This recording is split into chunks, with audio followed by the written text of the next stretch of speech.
everybody, this is Demenci once again. I'm gonna do our weekly little stream here. Probably just gonna play some rated matches until we get some people in here, and hopefully we can get some or challenge some people, uh, and just do anything in particular. Just have a good time. So let me announce the stream real quick.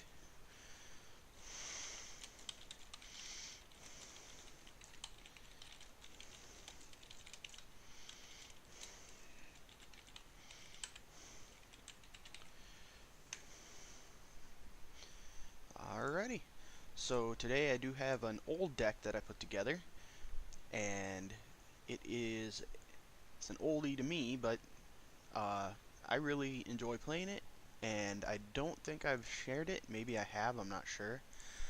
Um, but it's a Logan deck, which I know a lot of people, Logan's pretty weak, and I would tend to agree. But this deck focuses on basically getting out Rotham's Visage as soon as possible. So on turn 4, we'll play Smith Shop and Pithing Spear. And that is actually really good because it basically means we don't have to slow down to play Smith Shop. Although it can be pretty useful to drop on turn 2 if we have nothing else. I got one Lithite coating in here to prevent the destruction of Rotham's Visage, or Visage, however it's actually supposed to be pronounced. And we got some usual warrior stuff in here: Smashing Blow, Crippling Blow, Blood Frenzy. And since you haste in a lot with Rotham's Visage, I've got Brutal Minotaurs, which are just super strong with their, or when hasted, because they got 6 attack, which is very high. Shadow Knights to bring back things, or more things to haste, and even the loop works really well. Stalwart Battle Guard is really good because we might not actually get like early drops here. I only got 6 2-drops, and you don't even really want to play them half the time. And he just goes, he's a 5/6 when he comes into play alone. And that even helps when it comes to hasting if you've got nothing on turn 6 when you play Visage. Or, well, turn 7, I guess, is when you would start doing that kind of stuff. Anyway, let's go ahead and start playing some games then. Make sure my chat is working. Seems to be. Alright, let's head in.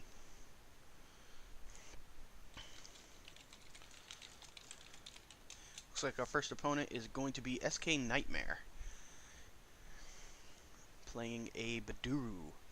If I had to guess, it would be Undead. Yeah, so I'm definitely going to get rid of one of these Sword Gobblers. Oh yeah, and the board got paid today, and I haven't sold my tokens yet, so I'm definitely within the top 100 token holders at this point. I don't really want to throw this away because it's our win condition. So we'll throw away a Brutal Minotaur and get out this guy.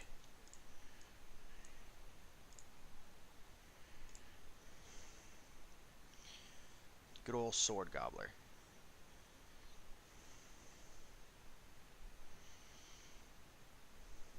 He should be pretty good on turn 4, assuming we get, well, never mind. He's pretty much going to die now. But that also means that the Stalwart Battle Guard is going to be pretty beefed up. We're just going to go ahead and play Blood Frenzy, and, yeah, just in case, we'll go ahead and do that. Because he's gonna kill it anyway. Might as well weaken him.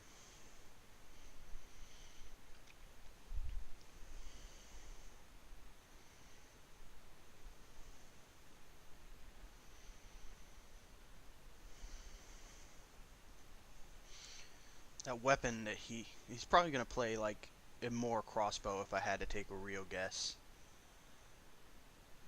Either that or Grundler's double. Next turn. Okay, we should draw 2 cards. One of them is an easy sacrifice. Okay.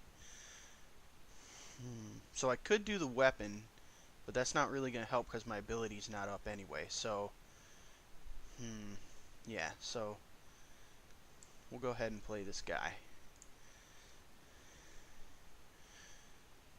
He's pretty beefy. He's going to have to use the weapon unless he has Rampant Krygon. Don't know why I'm having problems with the names today. I should be very familiar with every single card in this game.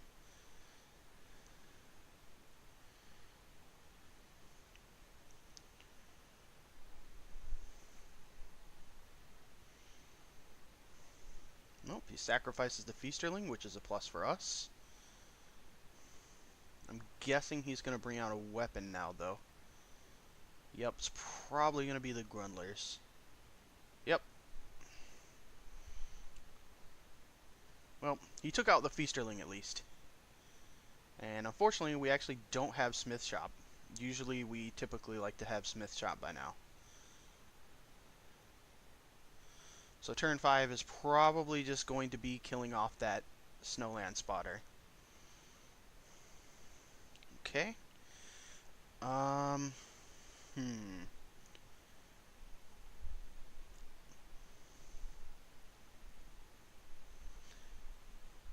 It's actually kind of tough between these two.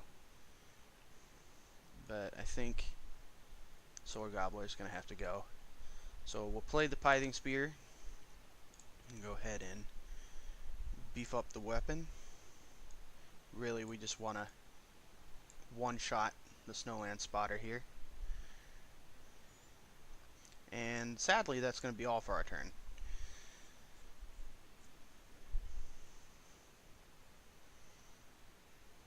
We definitely want to get the Visage out as soon as we can. But it looks like it's going to have to actually wait till turn 7. Which is really bad. Especially since we had to use Shadow Energy to take care of his rapid fire, basically. Oh, there's a Smashing Blow. We might save that for the second weapon, though. I know I've got another one in this deck. It just makes a little more sense to me. Alright,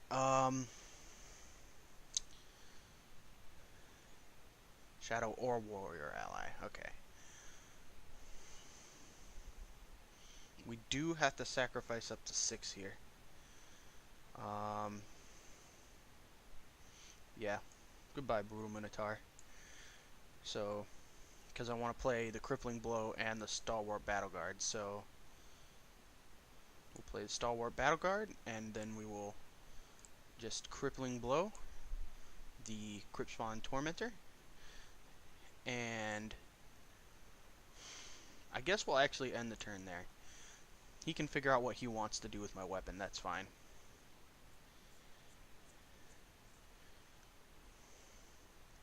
Ooh, that sucks.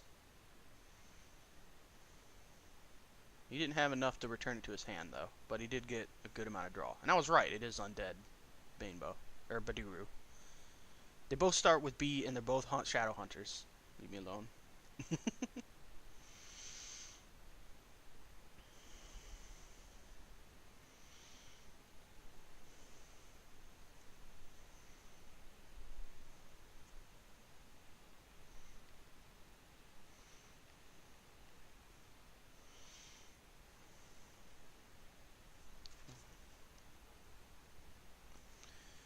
Okay, so now we can finally play Rotham's Visage. And we have no allies left. Oh, man. But we're going to play it anyway, because it will prevent a lot of damage.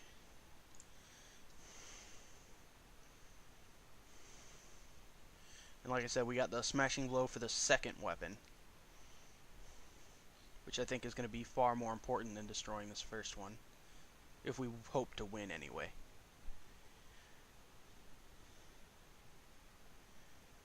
Yep, so just blocking some damage.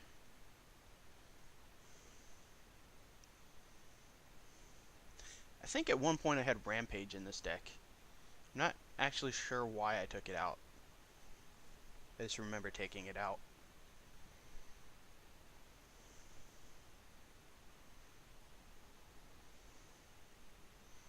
Another sacrificial lamb. Oh, on the death mage this time.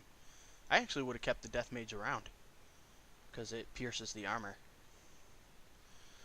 Necromancer Shroud again. Hey, there's Smith Shop, finally. Okay, so we don't need any more resources, clearly. I'm actually half tempted to take out that Necromancer Shroud, but I don't think it's necessary. Yeah, so let's see. This is going to gain +1/+1, which is not really enough. So I think we're just going to play the Smith Shop and the Crippling Blow and see what we get next turn.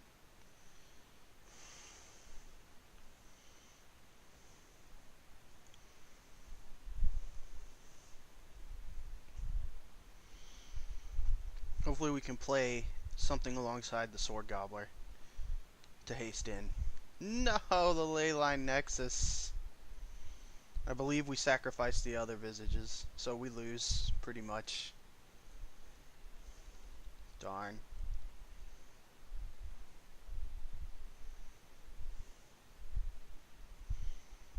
Oh well, that's the risk. Yep, and that would have been pretty good. Oh well.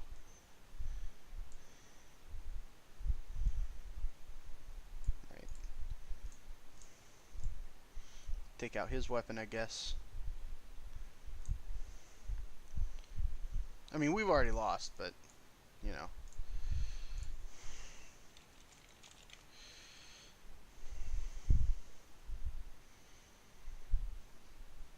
Not getting that early Smith Shop really hurts. We've even got 4 of them in here, and it's the 40 card deck, so about as good as we can do, really.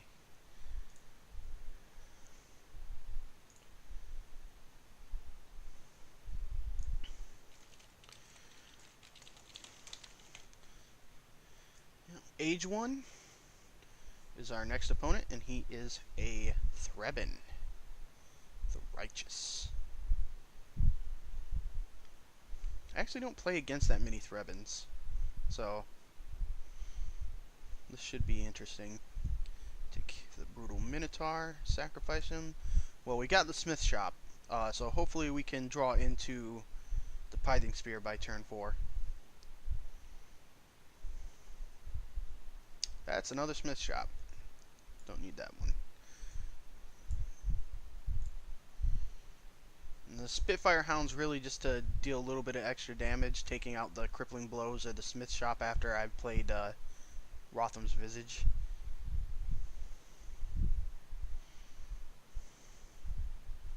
Your Visage. I really don't know which one is correct. Which is kind of sad, actually. Imagine you have a... No, you don't. Okay. So, we'll take care of the other Brutal Minotaur, I think. No, actually, we're going to throw away the Spitfire Hound. Play that. Part of me wants to hit this, but we'll go ahead and hit Threbbin instead. I don't know why I always check chat like that. I guess because I'm a chat mod, technically.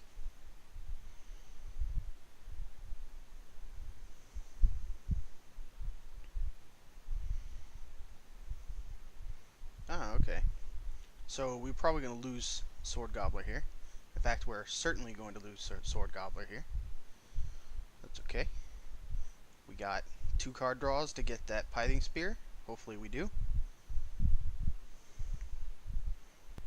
Ah, sad days. But we do get to play the Stalwart Battle Guard, which is pretty powerful. Although, yeah, he might deal 5 back to... Well, we could always Crippling Blow and then Sword Gobbler again.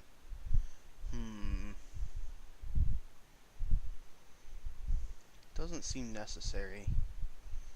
Smith Shop and Crippling Blow? That might work. Yeah, that might work. So Smith Shop, Crippling Blow.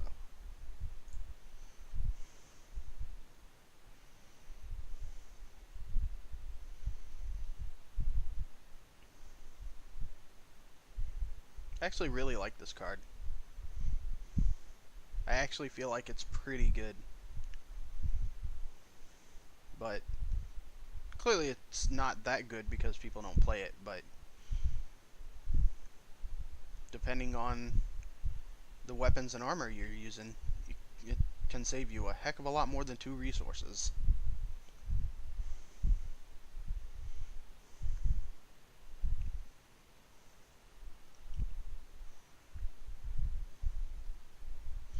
Well, there's the Visage at least. Yeah, since we don't have a weapon or anything like that, we're just going to throw away Sword Gobbler. Let's see. We're going to just go ahead and play this dude. Stalwart Battle Guard.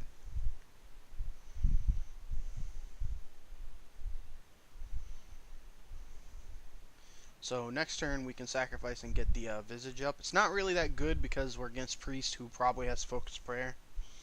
But we're actually doing pretty good on life, so I think it's worth the risk.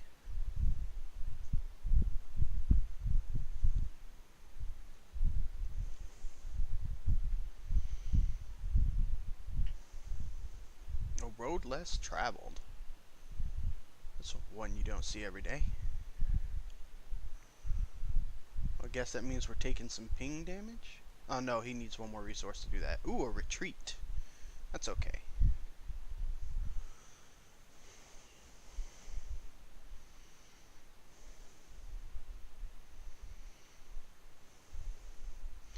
Alright, so hopefully this is not a waste here.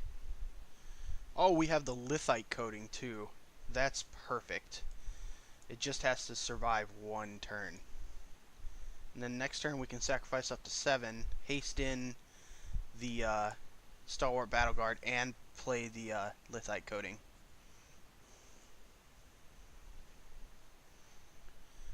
Please do not have Focus Prayer. I mean, you got 6 cards, but your deck is pretty good, or big.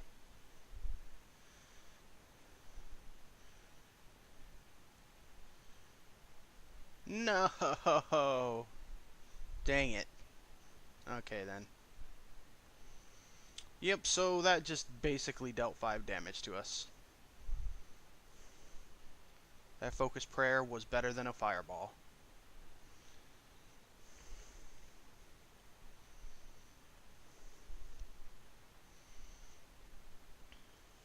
Okay, then. So I guess we aren't hasting in anything right now. We should probably still sacrifice something. We'll hold on to the Lithite coating just in case. Just in case for next time we draw a Visage. Hopefully we will soon. I think we're going to go with Crippling Blow. And then the Brutal Minotaur.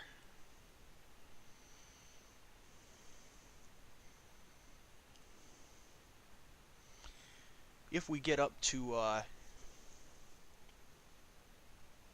9 resources, we can play the Lithite coating in the same turn. But that's going to require 2 more turns and 2 more sacrifices, which we probably don't want to do. We'll see.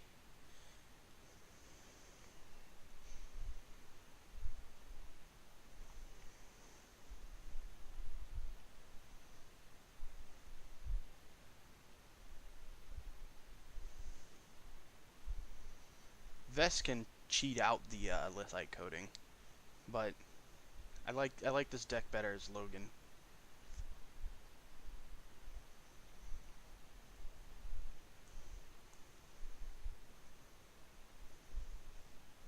Oh, stop doing that. Yeah, all opposing allies. Okay, so it doesn't damage the hero.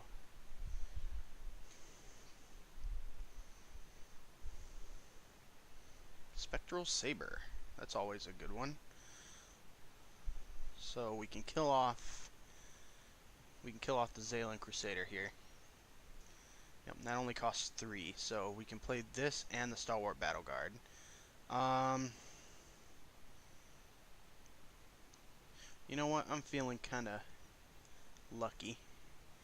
So first off, we'll play this, and then not destroy it. Go ahead and use the ability. Destroy the Zalan Crusader here. And we'll toss out this guy.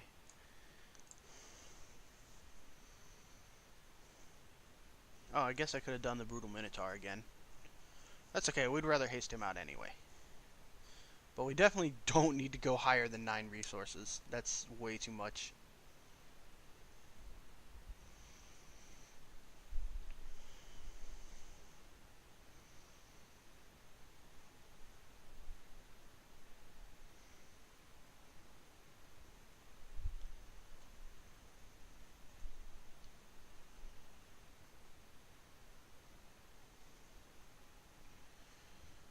Starvin has drawn so many cards with Wizen's staff.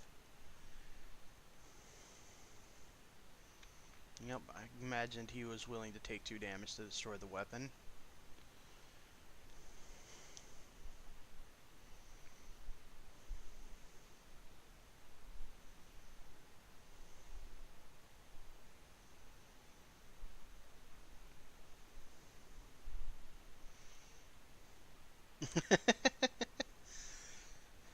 Hello, Sam.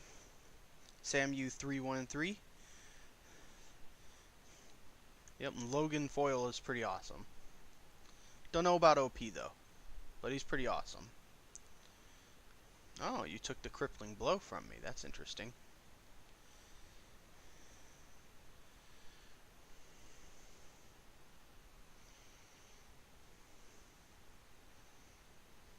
Okay, that Zalan Crusader needs to die.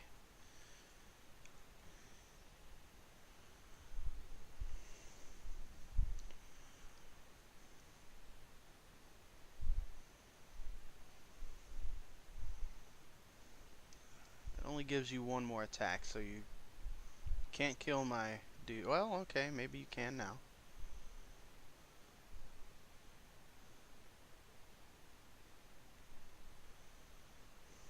Well, he did it. Okay.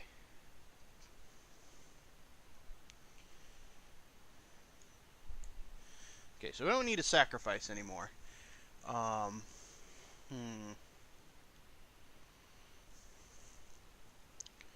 This actually doesn't bold that well, does it? This deals 3 damage. So...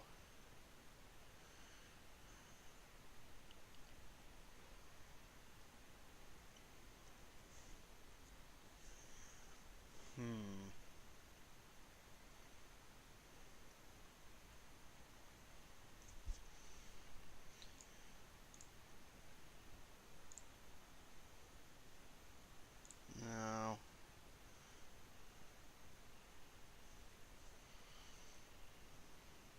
But also maybe. No, we need more cards first. I think we'll get rid of the smith shop.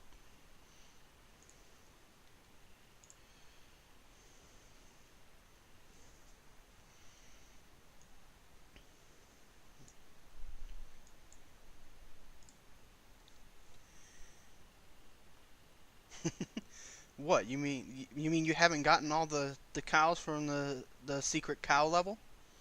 You know, you go to the world map and then you beat Logan's missions in a specific order, and then maybe the portal to the cow level appears. Maybe.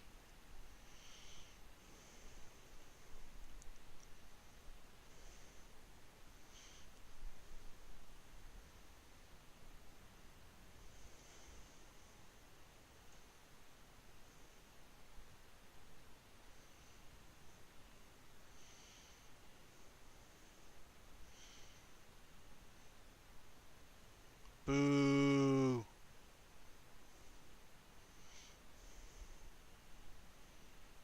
I was wondering if he even played Tidal Wave.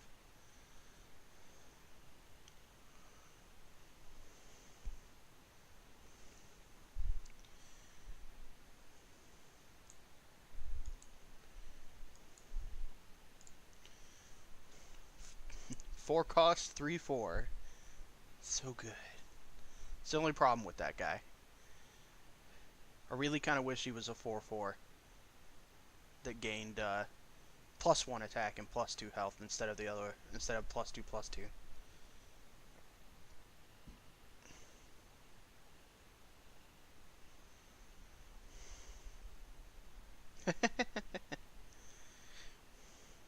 I mean, I mean, that would work.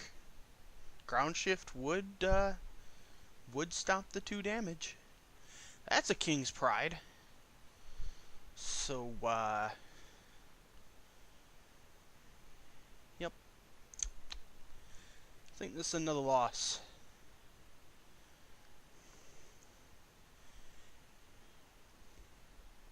Let's see, he can deal 5, 6, 7. Yeah, you can put me to 1.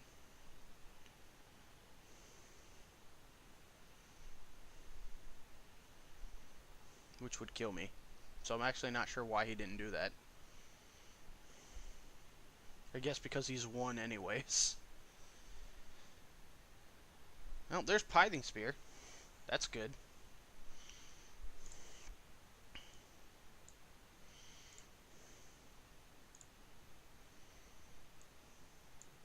Take that.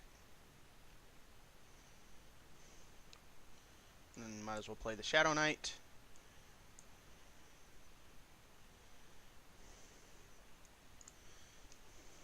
If we somehow win because of this mistake that he made by not killing me, that'd be great. I doubt it, but that'd be great. Get that other Spitfire Hound to destroy my Blood Frenzy.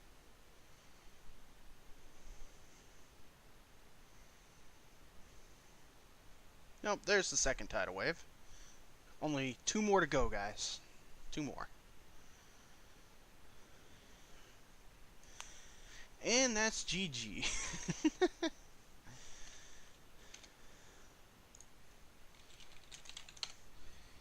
Oh boy.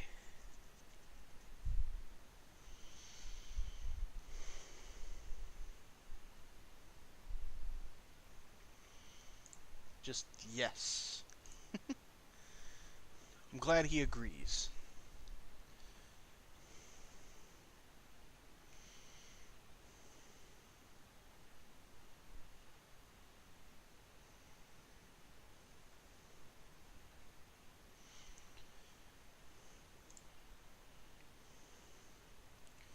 Alright, we'll try one more with this deck.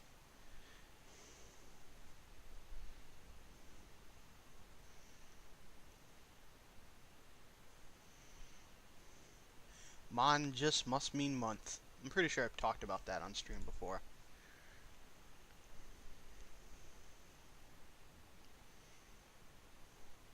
Ooh, Skurvox with a low deck. So, Vinny Calaroni, I think is how that's pronounced, but we'll just call you Vinny.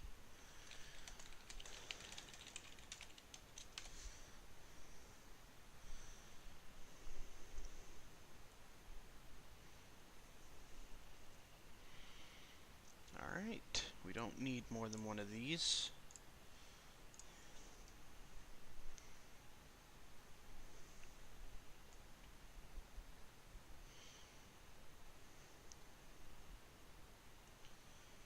Bounty Hunter.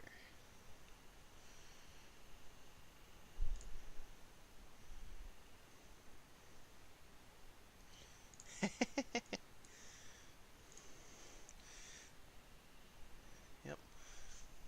That does sound like a mafia name. Forgot that this fan was on. Let me turn that off.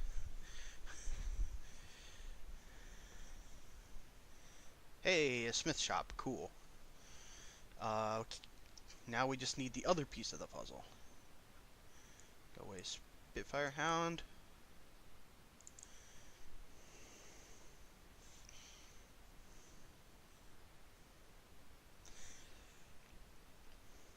In fact, I think Vinny is the name of a character in a game called Awesomenauts, and it's like a mobster pufferfish with like a plankton riding it, and it's pretty funny. Okay, so we didn't get the Pithing Spear. We could play the other Sword Gobbler, but I'm thinking something like this instead.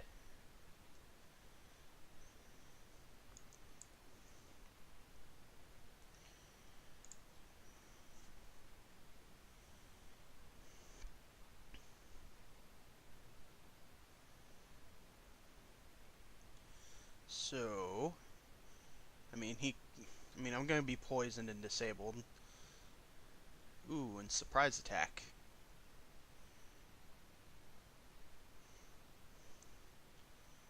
Yep, so it looks like he's gonna go down, which is expected. Hey, the Lithite coating. Cool. Um, yeah, we don't have a weapon. We'll do this, and, well, Shadow Knight would just die instantly, so we are going to play the Brutal Minotaur. Which, yes, it does destroy my... Why can't I remember his name now? Stalwart Battle Guard. He could have drawn one more card, couldn't he?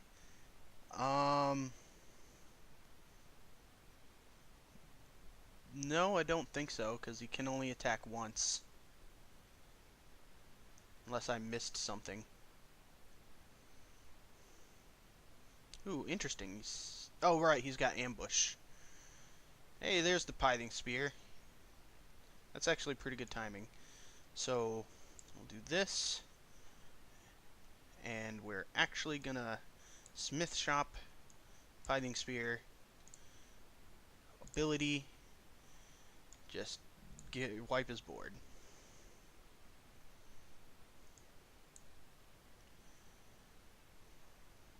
So cool.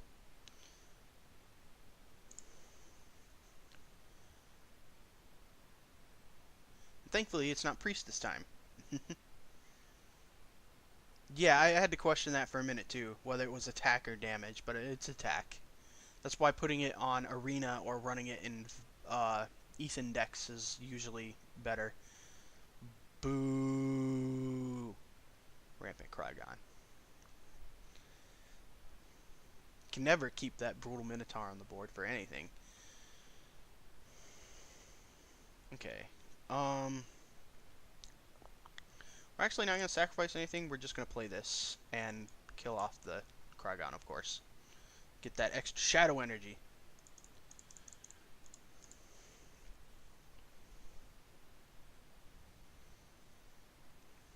Of course, it's probably a snare trap. I actually didn't pay attention to how much it cost him to play that. Okay, that one's 2, so that one's definitely snare trap. Okay. So, let's see. 3. Yeah, I guess we'll have to, I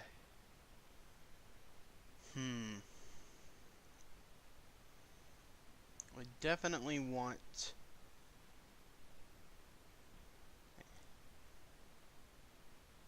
I think I'll risk that he's not playing any weapons. Definitely want this Lithite coating. And then I guess we'll try to play Sword Gobbler, but I don't think it's gonna work out. Yep, snare trap. Okay, that's fine. That's why I didn't spend the shadow energy yet. There's probably another snare trap, but I'd rather just kind of wait and get some more cards off Blood Frenzy first. Or, you know, we don't really need the Smith Shop anymore. Yeah, so we'll do that. And that should... We can kill this off too.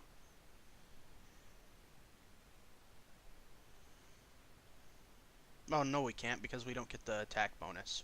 Well, okay. I mean, we could if I use the ability, but that sounds like a waste of shadow energy at this point.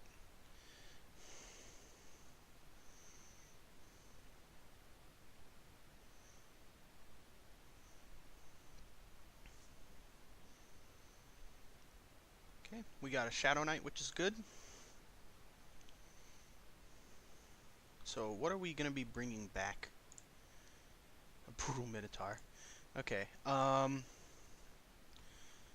So yeah, in that case,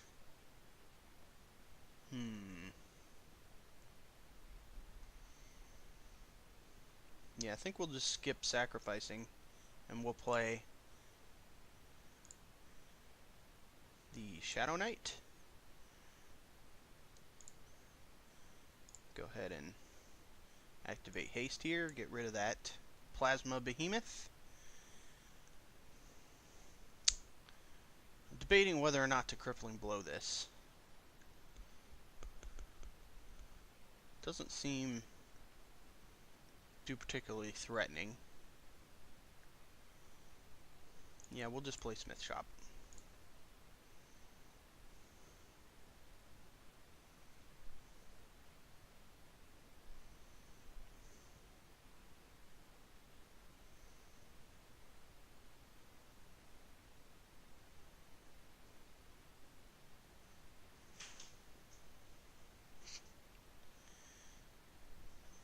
Yep, so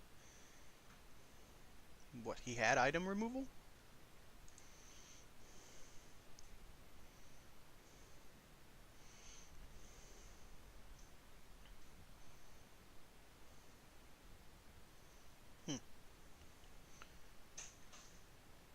Okay. Did he have item removal? Oh, he did. Shriek of Vengeance.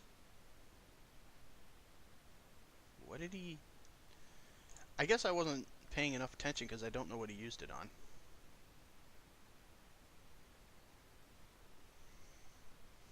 Okay, yeah, get rid of the other Smith Shop. Go ahead and haste. Actually, I should have technically waited. Yeah, but I know, Shadow Knight loop in. Yeah, go Shadow Knight loops.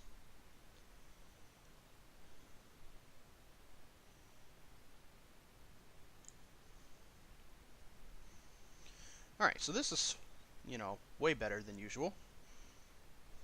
Or like, not way better than usual, but this is kind of how it's supposed to go. Is that I haste in a lot of dudes. Oh, Acid Jet. That's the one thing that can actually do that with Lithic Coating. Good thing I gain durability every turn. Don't need another one of those.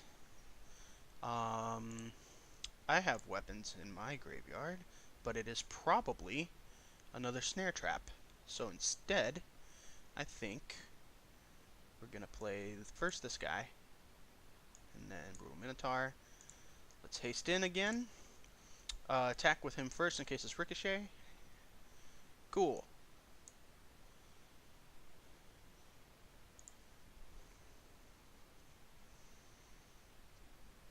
And he conceded. Alright. I am filled with newfound confidence. And by newfound, I mean misplaced.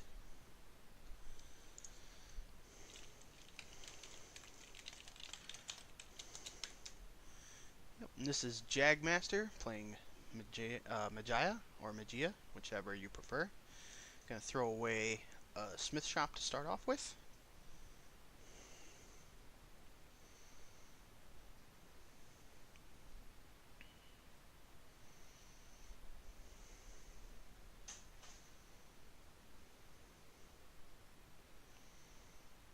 Okay.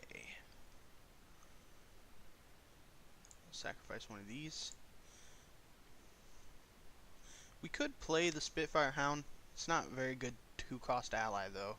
At least not on turn 2. So I think we'll just toss out the Smith Shop. Make sure it's out there. And besides, that means there'll be no ally on board for Stalwart Battleguard.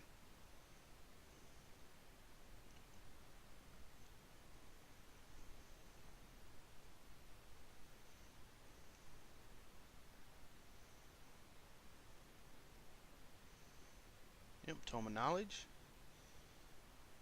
I think we're actually going to get rid of the Spitfire Hound here.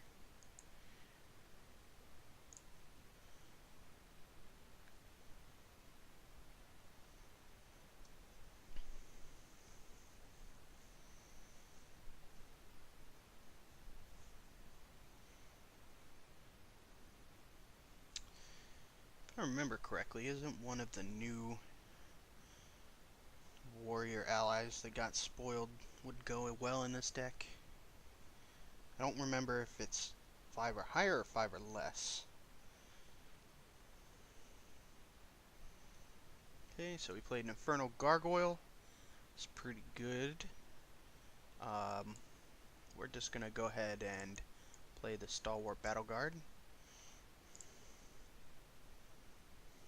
Maybe should have just Crippling Blowed and passed, I'm not sure. Yeah, that's the one that seeks a weapon. But I'm looking it up now because I just want to remember for myself.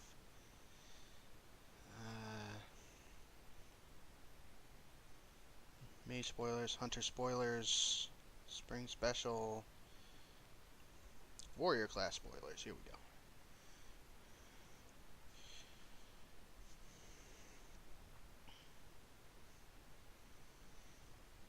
Yep, I was afraid of Lightning Strike, but oh well.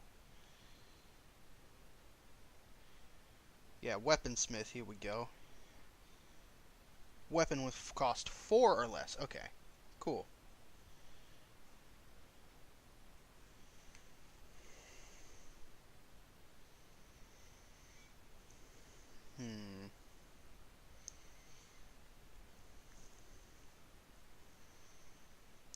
Toss the Blood Frenzy. And I guess we'll just play Brutal Minotaur. And hope he doesn't have Supernova, I guess.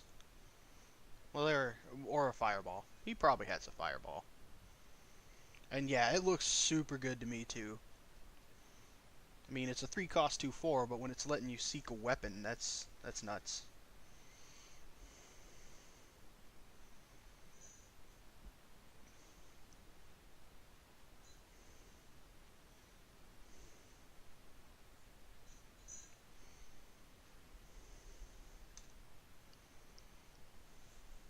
Yep, there's the Fireball. Dang it.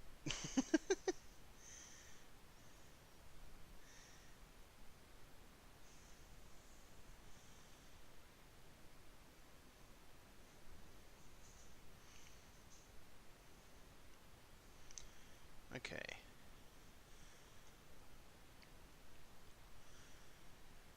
Yep, we'll get rid of 1. Play 1. And do the usual pray he doesn't have item removal. Specifically like Leyline Nexus or Acid Jet or anything like that. Because if he doesn't, that's when we start taking back the board.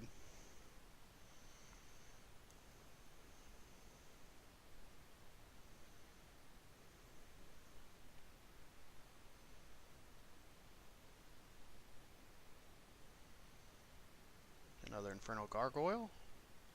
And I'm guessing a draw? No, Morbid Acolyte.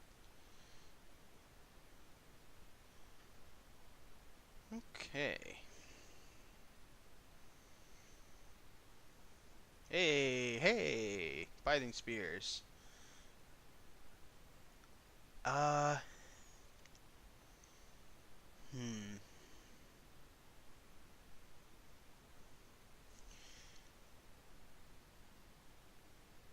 I do kind of fear something like Snow Sapphire, so... I wish... Oh, wait, I can play... Yeah, okay, that's how we'll do this then. Forgot this costs 2 now. So, we'll play Brutal Minotaur, Pithing Spear. We shall haste in this guy. Do that.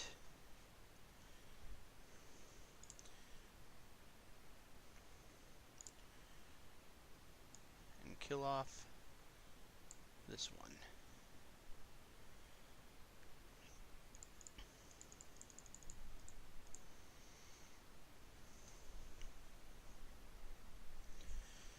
Okay, so things are looking up.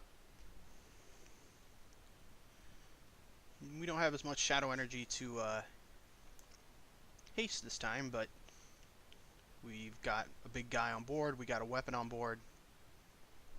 We're clearing his board.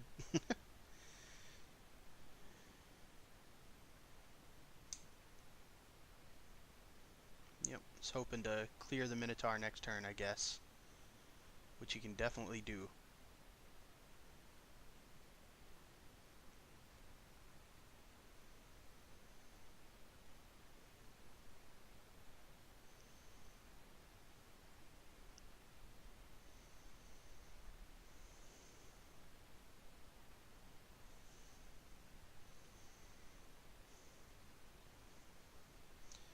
He's apparently making a very tough decision.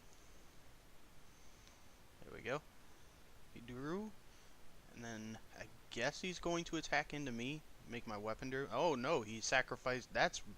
Why would you do that? Well, I guess technically I could always have hasted something in next turn to kill his whole board. So I guess that guarantees it.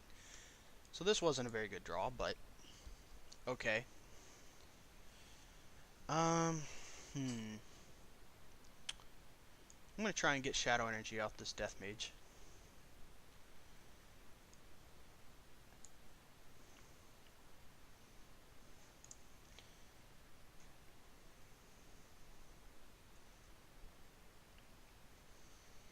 But hopefully we'll be drawing the Shadow Knights soon.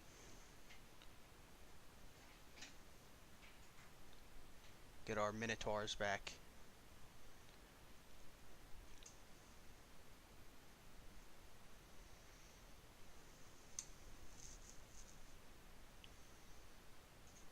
That's a Plasma Behemoth.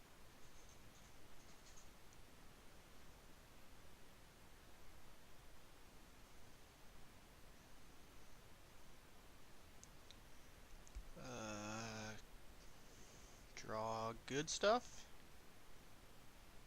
It wasn't good enough stuff. Okay.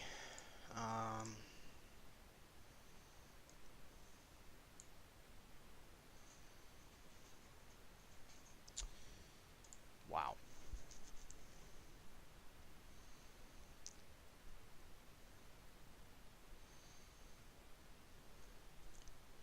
So I'm certainly not happy with that. Like, pretty much any ally would have been good there. But I didn't draw any ally.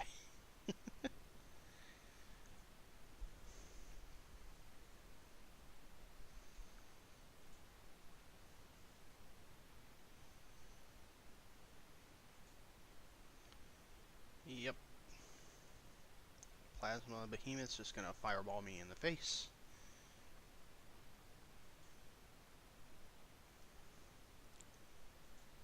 I imagine he's gonna attack in too. Get rid of the weapon.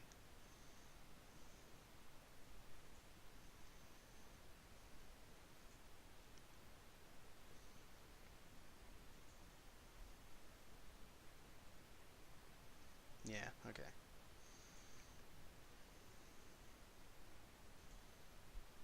Well, there's Sword Gobbler at least.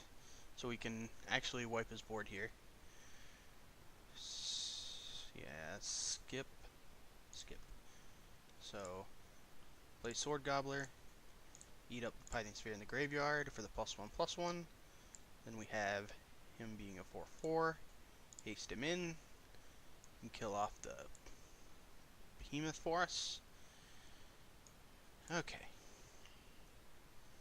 I'd say now we stand a chance, but it only takes a Supernova at this point. Or really even a Fireball. So we pretty much lost. There's no way he doesn't have more Fireballs in that deck.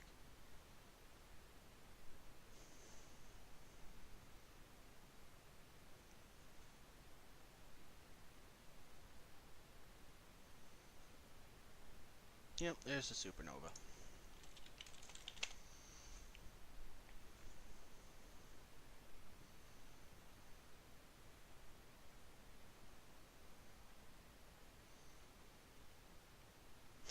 Didn't even let the Blood Frenzy kill me. Just took no chances. Alright, so I think we're gonna switch to... There she is. My fired Magia deck, which has gotten me to 300 plus before, so it's a decent deck at least.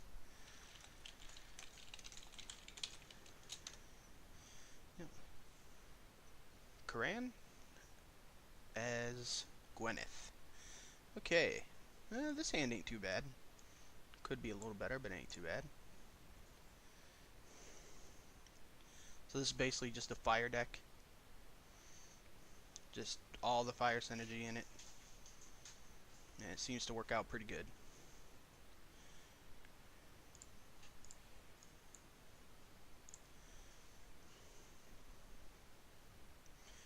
Even though usually Cinderborn Fatebreaker dies to an ability here.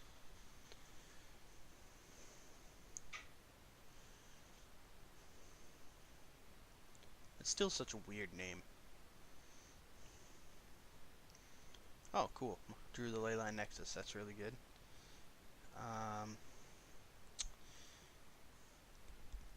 I don't really want to throw any of this away because I might not have a play, but we are drawing 2 cards a turn, so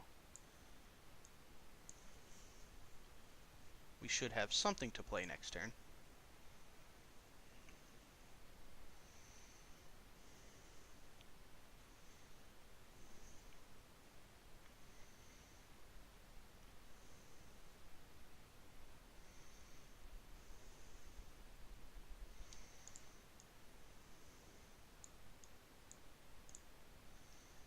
Hey, retreat.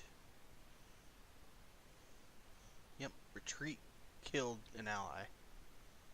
I guess he just ran into a wall or something.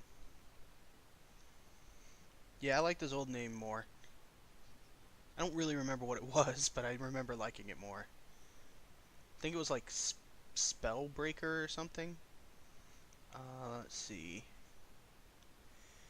Yeah, so this is kind of what I was afraid of. We wouldn't really have a good play for this turn. As crazy as it sounds, I'm going to sacrifice a Fireball. Play that. Yeah, Fatebreak Familiar, that's what it was.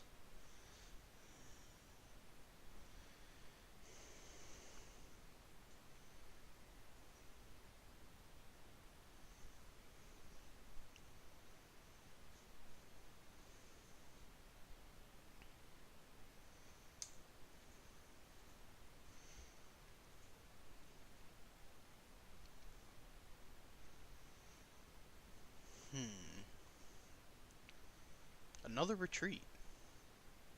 Okay. Okay, well we definitely don't need a second one of those. Go ahead and play one of our big dudes.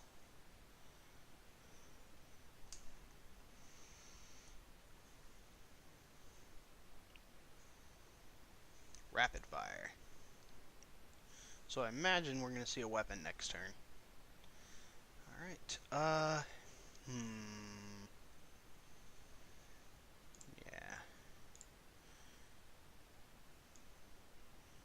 Go ahead and do that.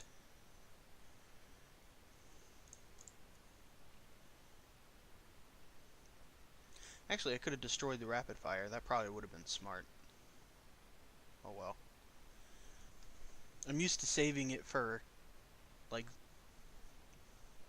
negative attachments on my stuff.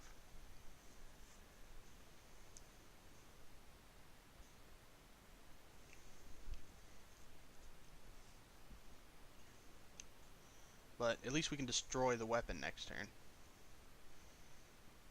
And then maybe the Rapid Fire after that.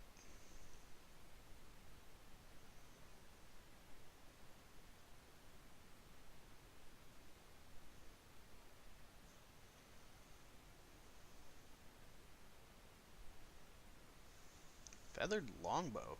So destroying that weapon is not exactly gonna happen. At least not with an ability. Definitely gonna destroy the Rapid Fire next turn though, for sure.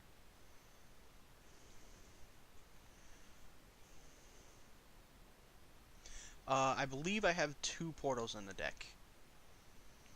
2 or 3. I know portals in the deck. Yeah, there it is. Okay,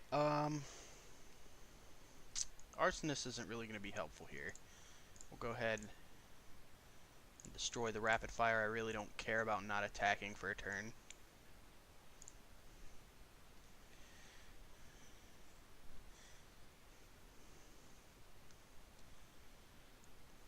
Yep, Portal has definitely won me games in this deck, without question.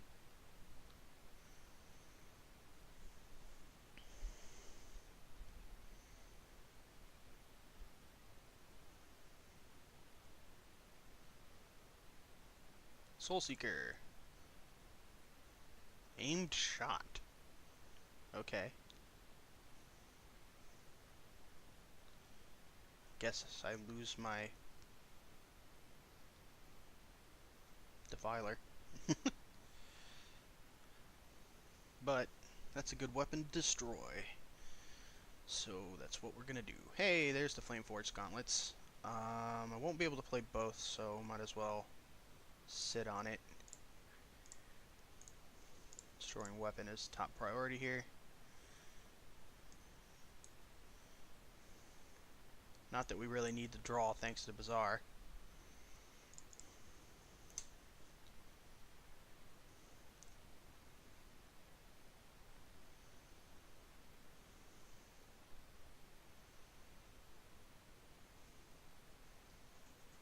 I actually haven't seen Arsonist foiled. It's pretty cool looking.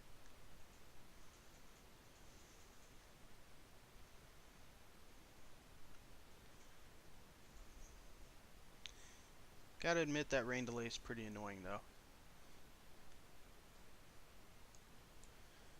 Okay, so we'll take some damage reduction here. I don't really want to play the portal quite yet.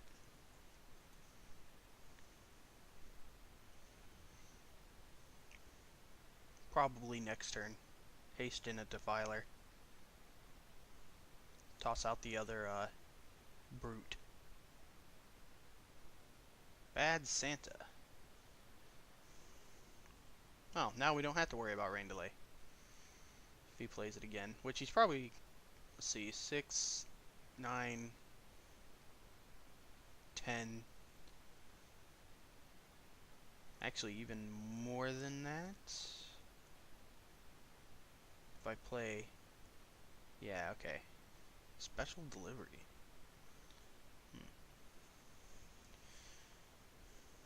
Yeah, so if I play the Fury and Terror, I see. Well, that sucks, but oh well.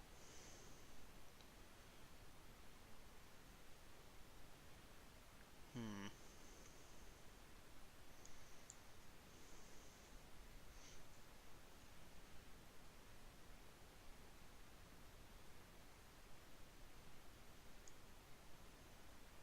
I think we'll just play the Defiler. And actually, nah, we'll play Portal. Because next turn we can not be afraid of the weapon.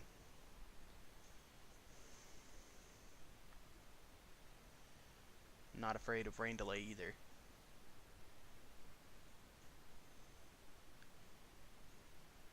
Into the Forest would suck.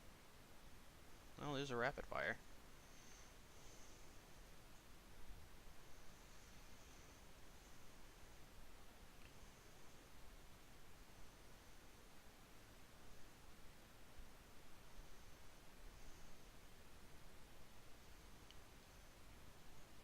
Ah, I knew I should have held onto the portal.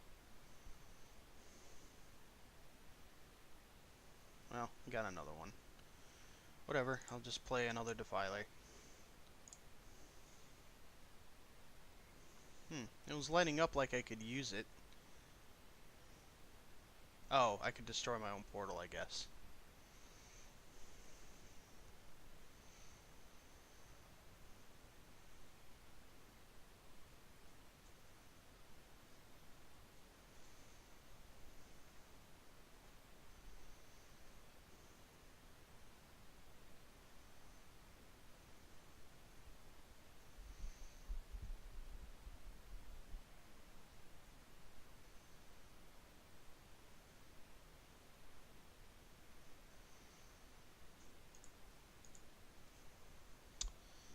Well, I guess we just sit here until she runs out of Into the Forest.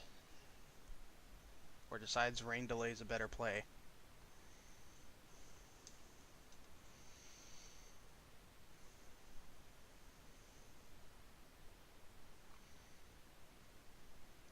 Hey, a trap. And I paid attention, it cost 3.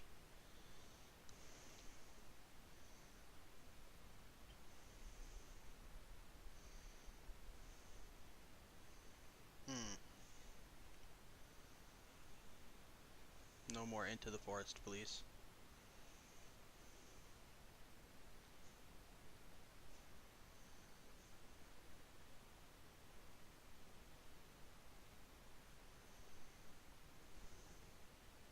Man, I'm gonna be sad if we lose this one.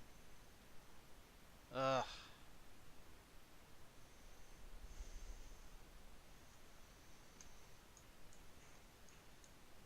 I don't know what I'm hoping to draw, but I hope I draw it.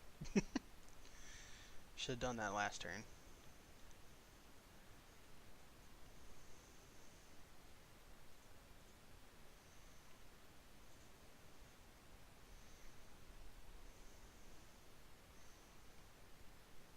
That armor put in some work, though.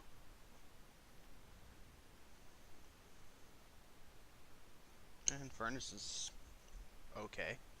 Can actually haste that in if we wanted to. Soul Seeker. Aimed shot. Oh no.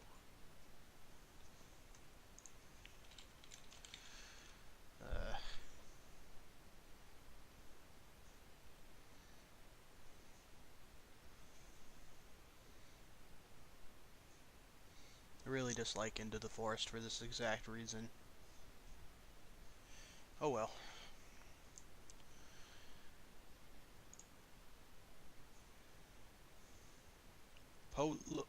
Polo 00. Even though it's probably just supposed to be Polo.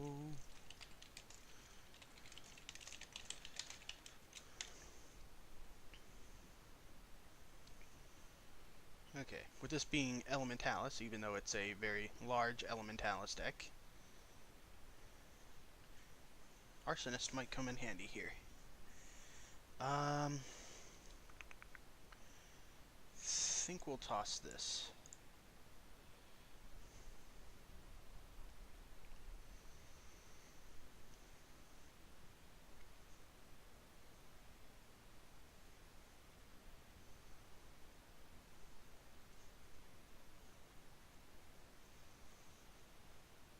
Carnivore.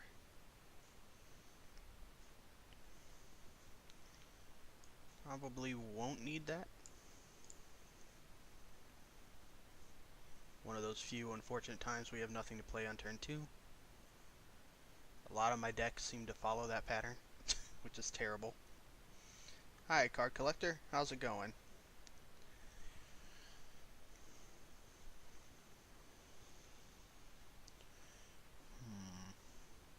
Well, I wanted to play Pillager, but...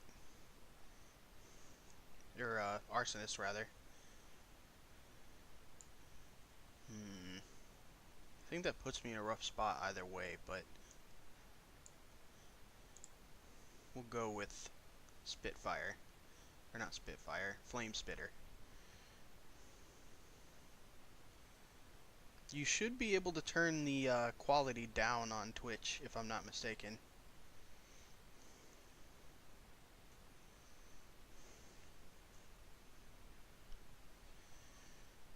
Might have to put that in the chat.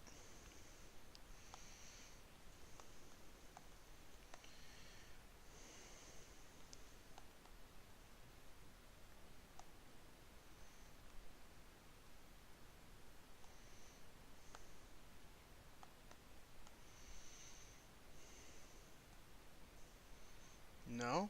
That's weird.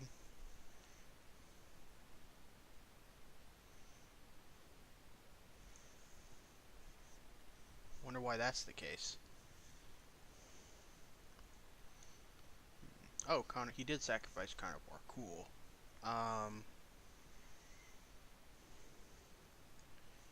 You know, throw away the other one there.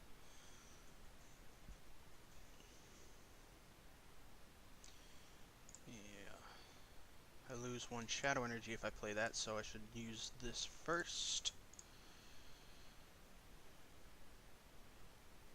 Oh, right, that's a requirement. Oh, well. Why did I think that was going to deal 3 total damage? Nah. I'm getting distracted now.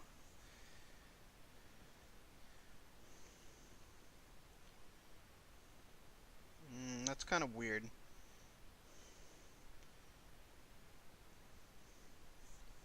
Let me try on my own stream real quick. Oh yeah, that's weird. It's only 720 or 720p 60 in auto. I'll definitely research how to fix that next time.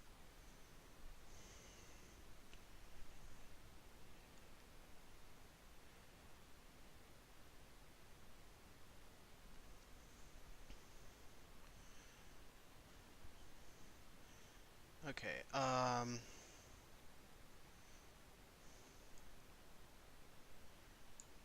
this thing is so scary. I really wish I had done this a turn earlier.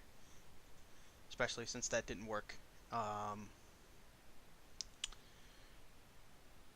think we'll go ahead and just get rid of it. And no, you're fine.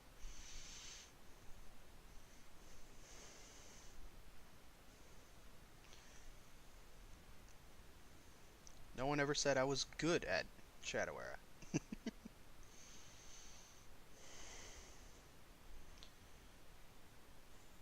Yep. It doesn't matter. This guy has the law of big decks going for him. He will have everything he needs despite having a deck over 100 cards large. Okay. I think we're actually gonna skip the sacrifice here and just play Defiler.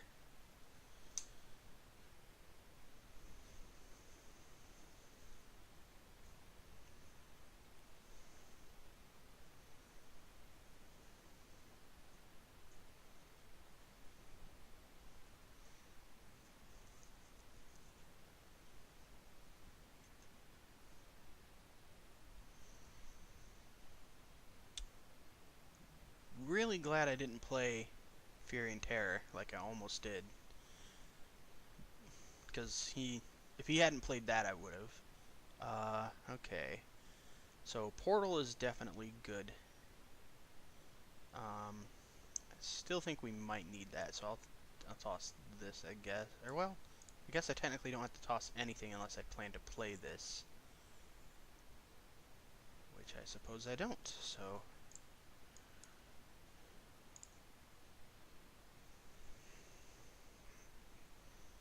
And then next turn, can haste in the Fury and Terror.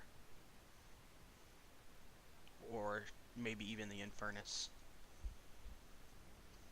Dawn Raid.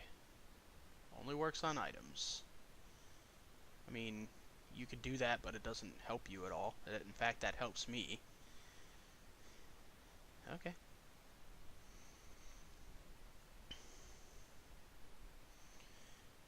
Toss away a Supernova. We actually are going to do the Infernus. Yeah. Deals... Yeah, fire damage to opposing allies is increased by 1. So this should kill the Pack Beast. Not really too concerned about that at this moment, but next moment I definitely will be. Turns are now called moments, by the way.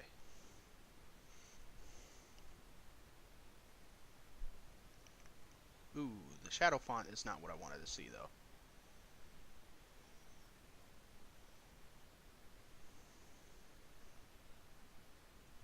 Again, the law of big decks. Okay. So, it'll be 2 damage, bring him down to 7, bring him down to 5, that's only 4. So that's 6 total from him, 8 total from him.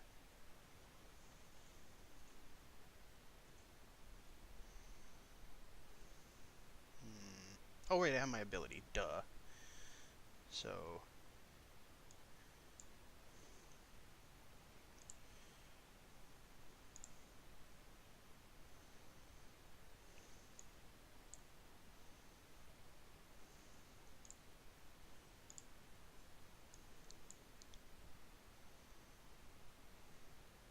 alright, card collector, see you later. Thanks for stopping by, especially if it's really 2 a.m. there.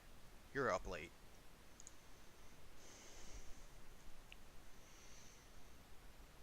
But it'll also be on YouTube, assuming it doesn't fail again. It'll be on YouTube tonight, so you can watch it there if you, or tomorrow if you like. Infinity Core. Okay. Just go ahead and get rid of this breastplate of vitality. I knew it was of vitality. I couldn't remember if it was like breastplate or armor.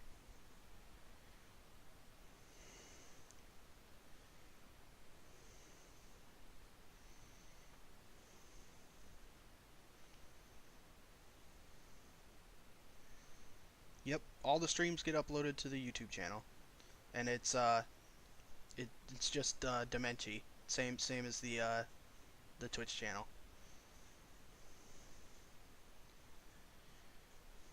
Okay.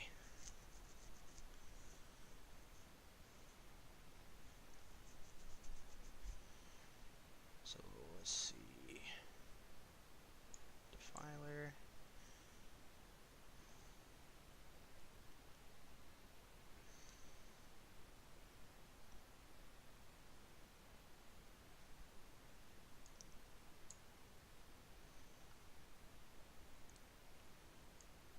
It's fine with me.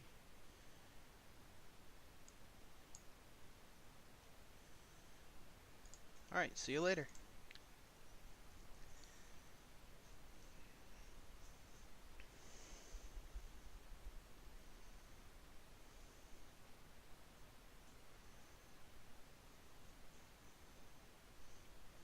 Mind control sucks.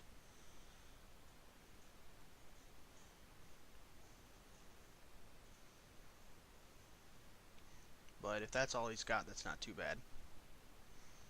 Hopefully we get a Flameforged Gauntlets top deck. That'd be nice.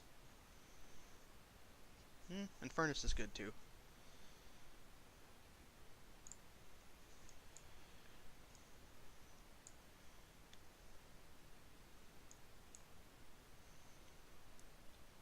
Start burning away at his health. Pun intended. I'm not laughing because it wasn't very funny.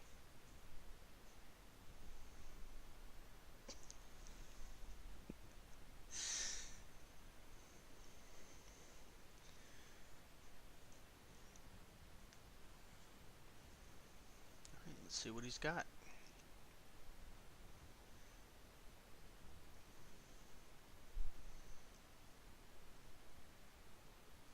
Fury and Terror. I mean, half my board was immune to it.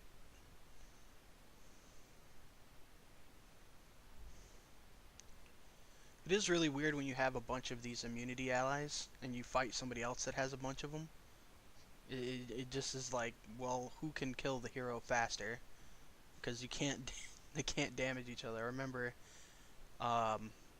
having Electric Nishaven deck and fighting another Electric Nishaven deck. It was really funny.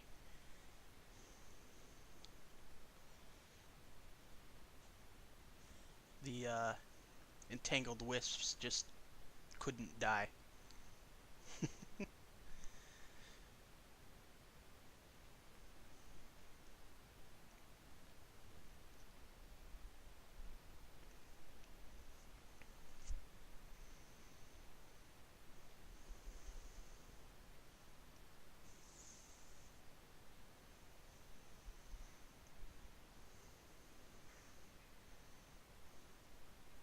Hello, Mana. Mana Nexus. Are you indeed everywhere?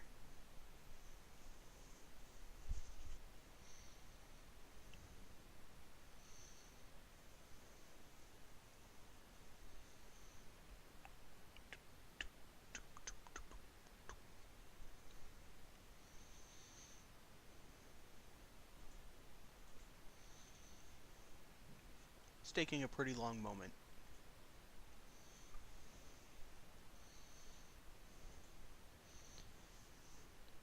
Must be pretty hard to decide whether or not he's going to heal for 2 or not.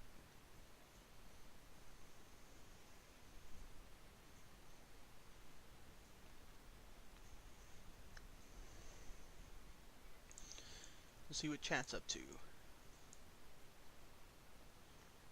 Same usual stuff.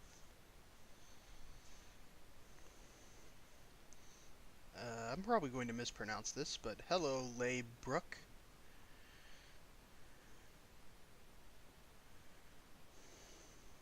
Alright, well, I hope you enjoy it. Nope, there's the disconnect timer. Hopefully we don't have to wait the full 2 minutes.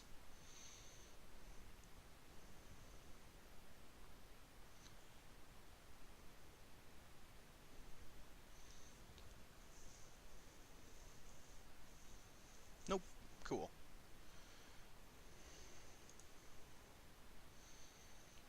Alright. Guess I'll hop into the next one.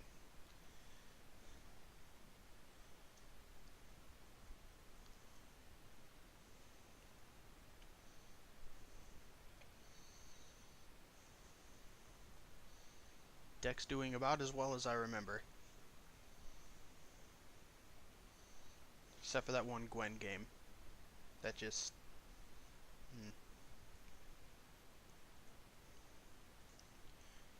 Hey, it's TJ Catalina. I wonder if she's going to ask me if I'm going to make more cat cards.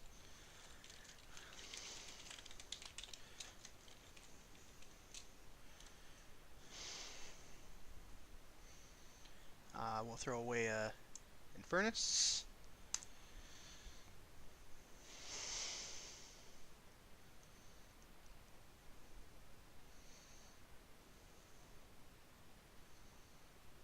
Ah, okay. So Libruce.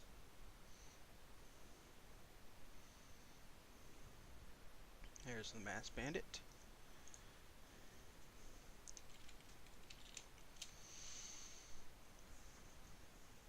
I didn't really want to throw away a second one of these. It's looking likely, though.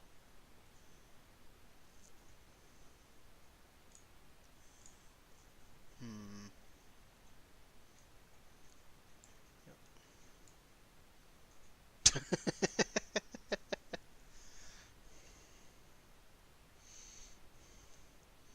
Never promised cat cards, but even I am a fan of cats. So cats will likely be a thing. Or more cats, rather. Because we do have Bobcat and Panther. Okay, yeah,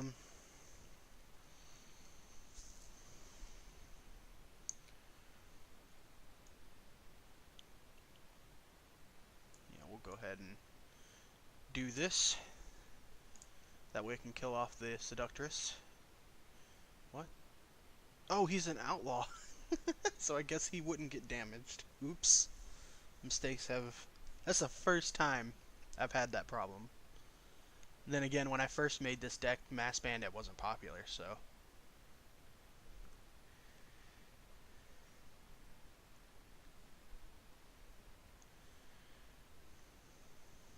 It's okay, though. Mass Bandit can stay on the board a little longer. As much as I don't want to, I'm going to go ahead and get rid of the Leyline Nexus. I hope that doesn't screw me over with like Snow Sapphire or Voice of Winter or something of equal terribleness.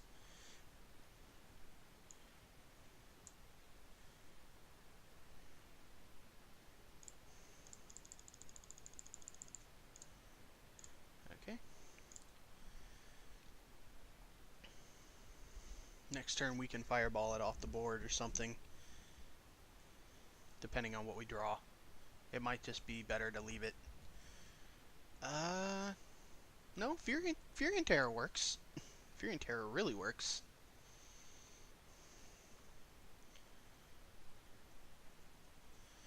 Alright.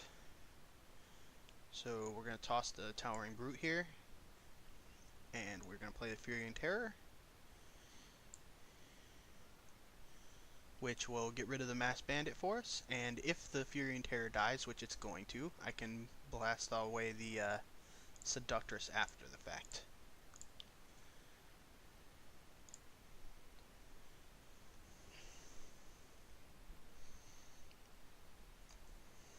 Only 3 cards off the gauntlets, though. That's not that good. Oh, she didn't have to use her ability.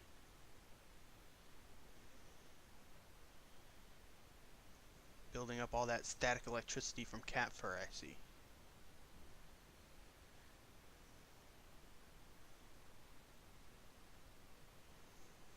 Okay. Well, we definitely don't need 3 fireballs. So, we're gonna go ahead. Right, I need to take care of this and draw our last card with gauntlets. And probably play Infernus if I had to guess. Yeah. Or, well, we could just play Portal. Yeah, we'll play Portal, actually.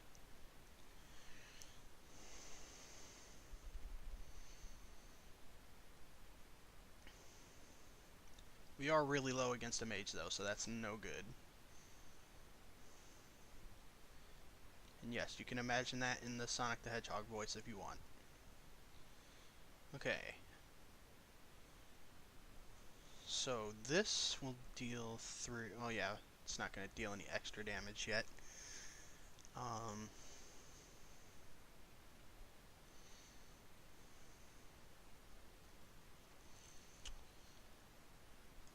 We don't have that much life left, so we'll ditch a Supernova.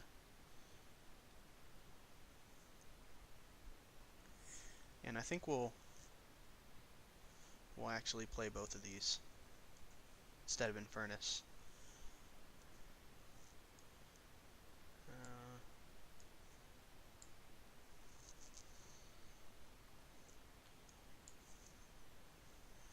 Okay. Hopefully she'll use the ability. Granted, if she's watching stream, she will know what I'm saying, so that might not work. Yeah, you're probably right. I should have sacrificed it the turn before.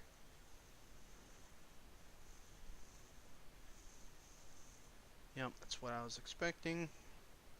Granted, I mean, I know she'll have it next turn too, but still. Oh, that'd be awesome, actually.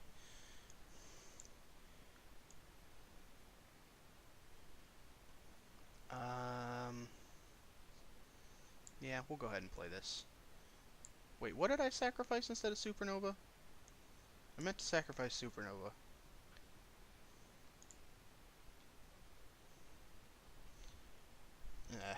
Whatever.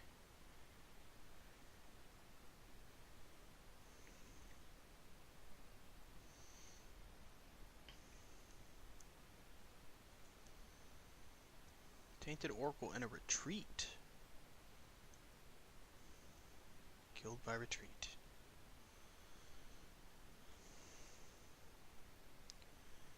More portal.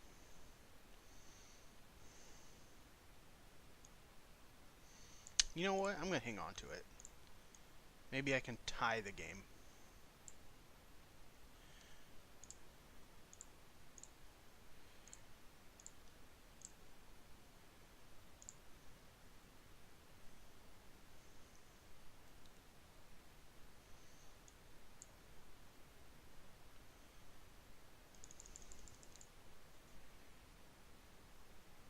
Ah, crap. It's because I was paying attention to chat and just used the drag. Oh, was it a pillager? Which one was it?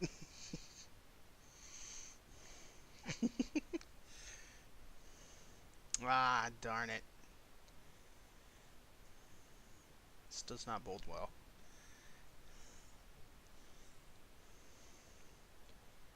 Okay. So, we definitely do this. Yep, and play...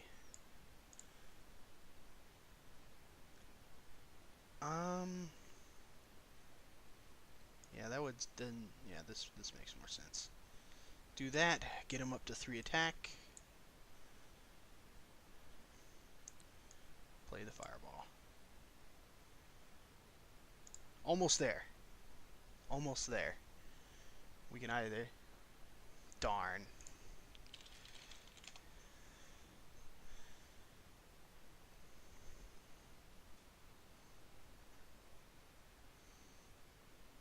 Okay. Alright, so if there's a pop-up going on, where's the finalists? Like, what is one of their names so I can look it up?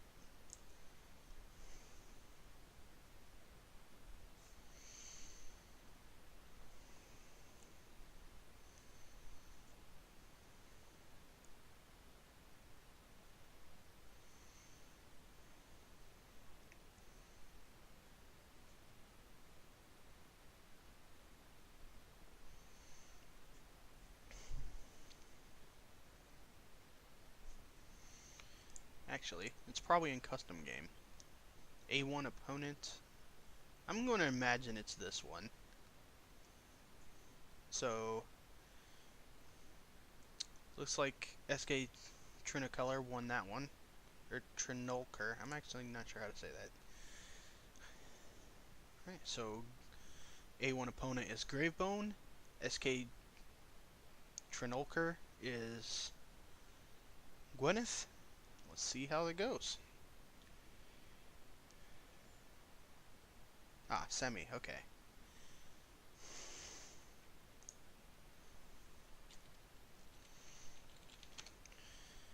Alright, so we got a Mass Bandit on turn 2. And then into the most annoying card ever, Eternal Troll.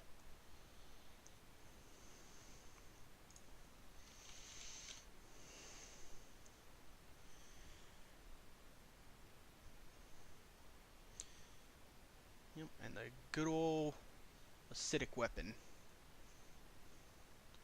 Weevil Tip Crossbow.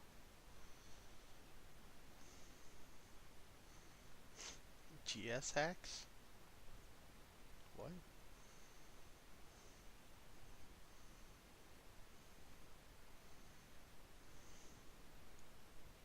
GS isn't back, is he?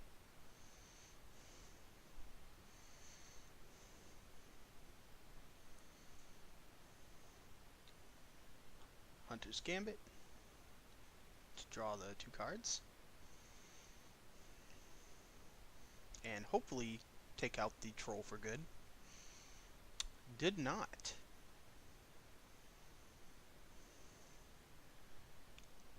Suppose the weapon's durability is important.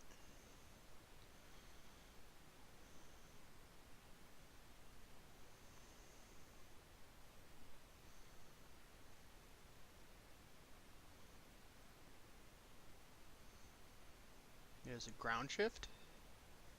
Another Gambit coming in on the Uragon here, which didn't revive. Oh yeah, because of the ground shift. Okay.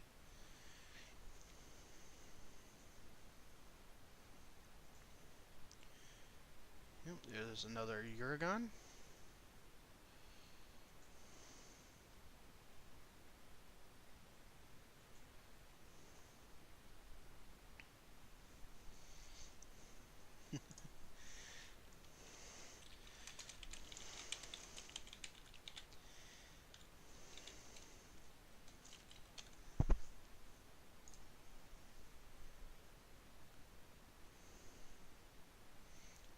I guess GS meant ground shift. Okay, okay.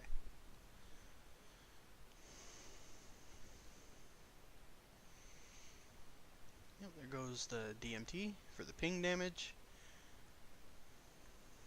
There's Feasterling.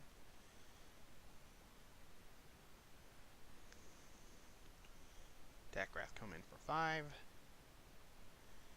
Pretty sure everything else would just die and give health. Yeah.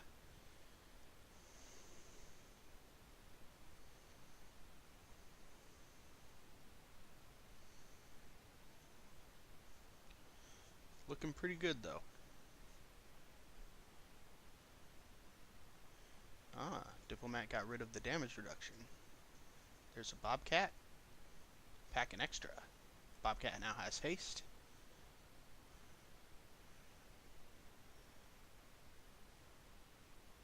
So I imagine the Bobcat's going to go in and take care of that Dakrath for him.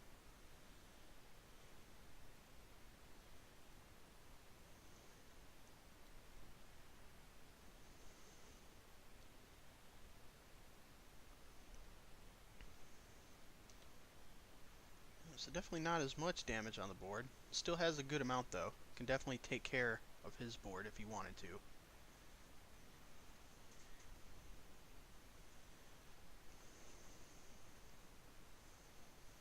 Well, he's going for the kill though.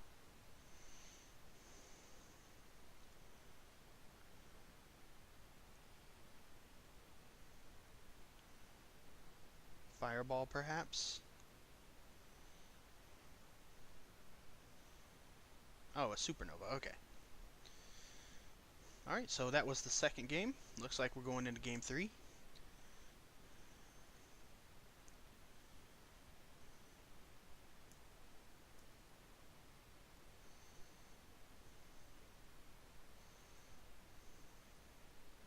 I'm guessing the A1 Cripple Ninja versus BP Ross is the other one.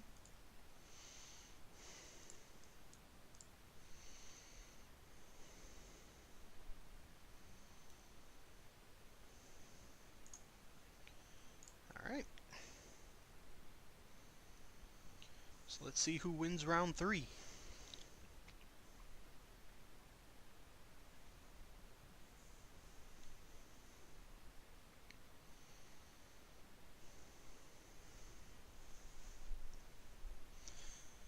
Well, I mean, you did make it to the semifinals. It's not too bad, considering I've only ever won a single tournament, and it was in the PFG using a broken combo. So,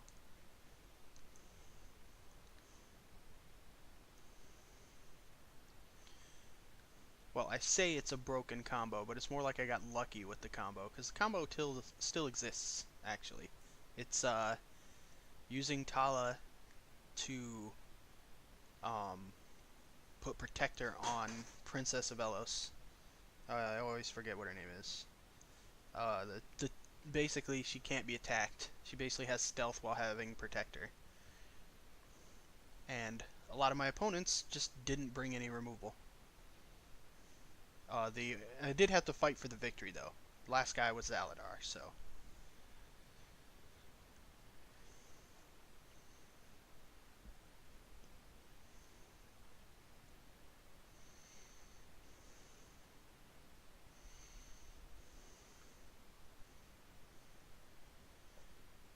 Yeah, so we do have the Weevil-tipped crossbow over here. And he's got a Feasterling, and the Eternal Troll will eternally look at you with that face. Yeah, I'm not really a fan of the art on that one.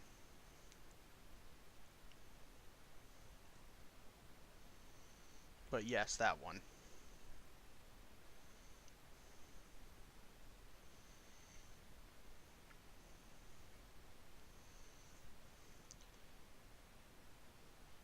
I'm gonna buff the weapon up. Just for the durability, or are you going in for some damage? Yep. Because the troll's gonna hit it anyways. Probably worth the 2 health to get in the 4 damage.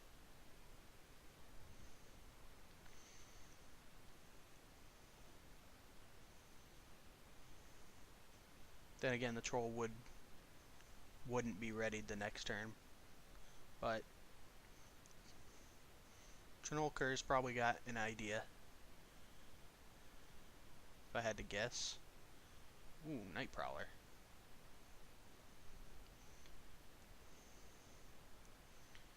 No idea what was stolen. So that's interesting.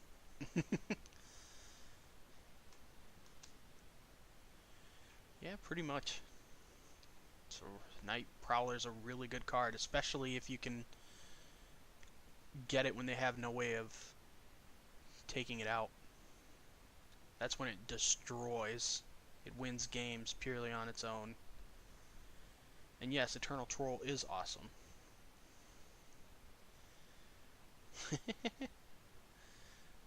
Sounding like maybe got a good card out of it.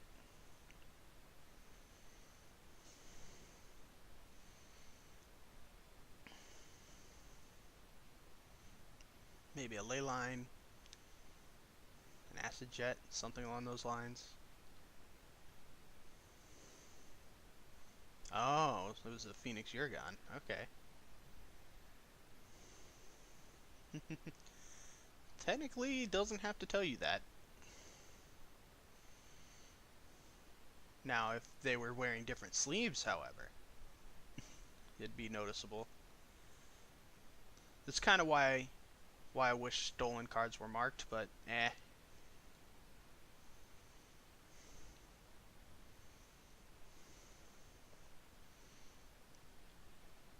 It ain't that big a deal, really. It does impact gameplay a little bit, though, which is why it's definitely should be a consideration. Because knowing whether they sacked it or not is important information.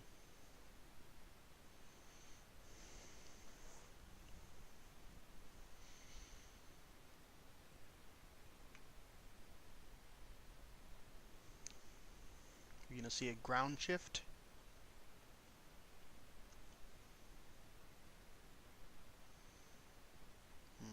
Ground shift wouldn't help there, so guess not.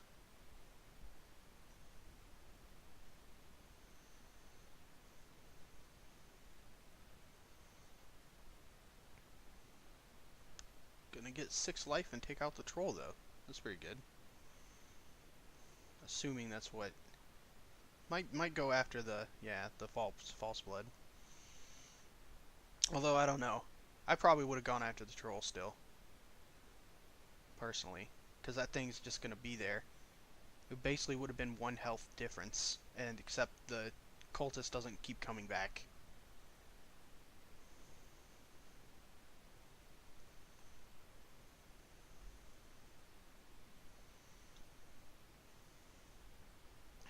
There's only 1 durability left on the Soul Seeker.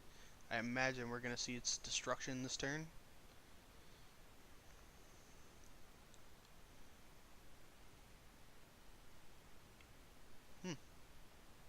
Maybe not.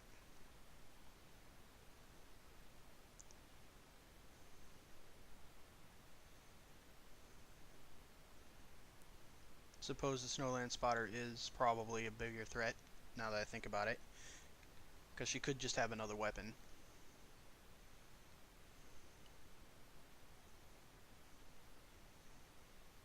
Buffed up the troll, make it even more annoying than before. Bobcat, pack an extra. Looks like the weapon isn't going away quite yet.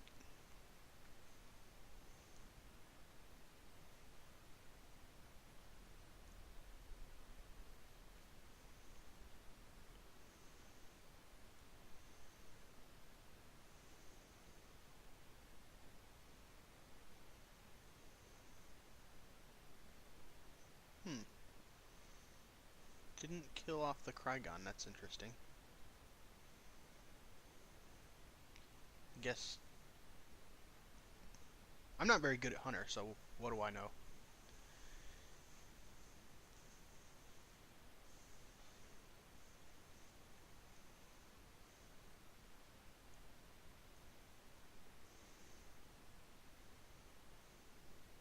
We'll see you gotta hunt for your bandits. Your gambits, excuse me.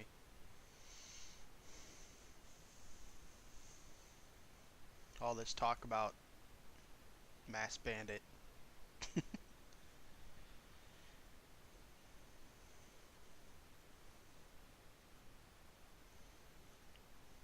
That thread is mass bandit versus Feasterling.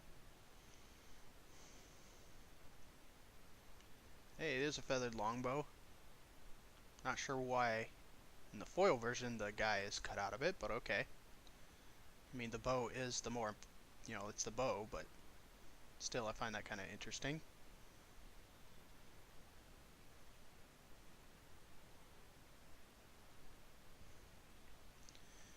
D&T's for the ping damage.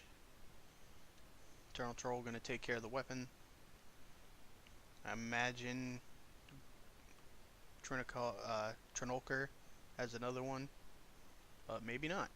Doesn't seem like Trinolker's getting good draws here.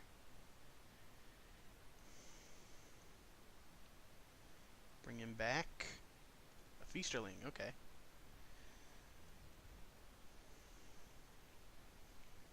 End the game even sooner.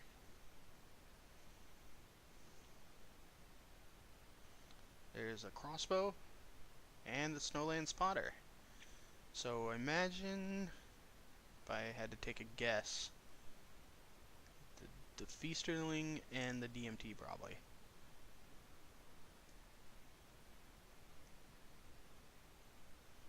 Or maybe just go face, I don't know. I don't think you could win that fast though. Unless, could it be, just like earlier, that one card is going to be into the forest? Nope.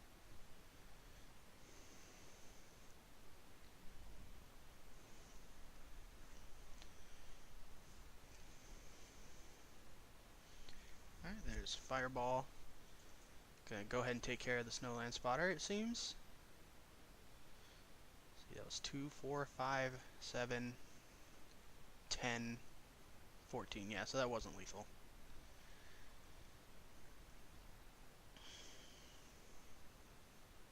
Getting some good trades using the revivable allies. Getting in as much damage as he can. That was pretty smart.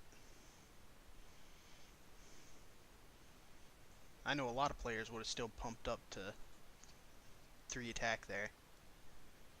Ooh, Bad Santa. The lifeline. Ooh, another one. Really digging for an answer. Soul Seeker. That might be the answer. Might not be. Definitely gonna get some life back. Not much. Let's see. 6, 8. Yep, that's game. That's exactly 11. So good game to both of you, and I will look for the finals.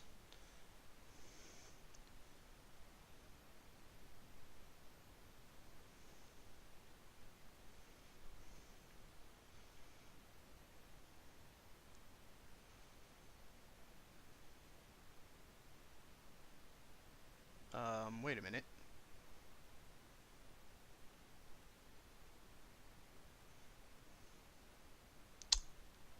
Oh, okay.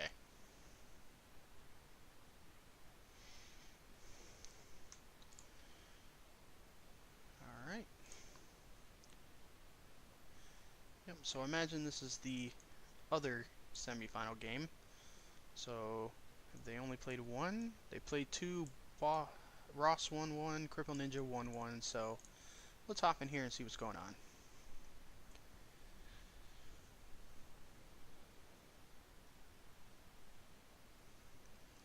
Yep, so Ross is the Moonstalker, and Cripple Ninja is the Magia.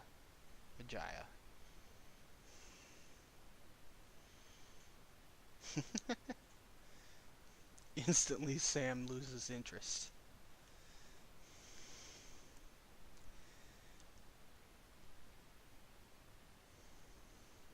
I'm just kind of curious what kind of Moonstalker he's playing, because it's definitely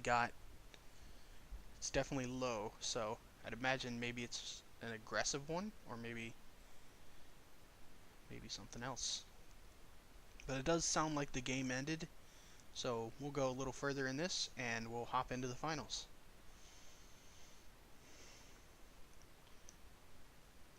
Which sounds like it will be Cripple Ninja versus opponent. Both from A1.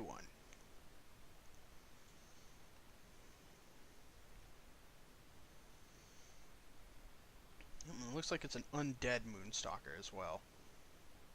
That Tombstone Beacon. Putting in some use. Yep, so there's the disconnected thing, so the match is certainly over.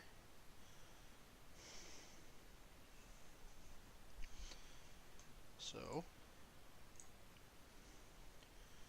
we'll hop into the finals, which hopefully will start very soon.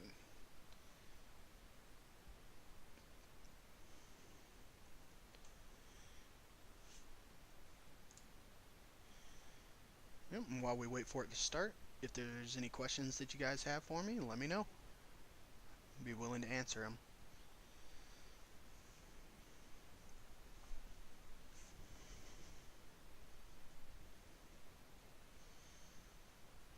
A1 Wimbled.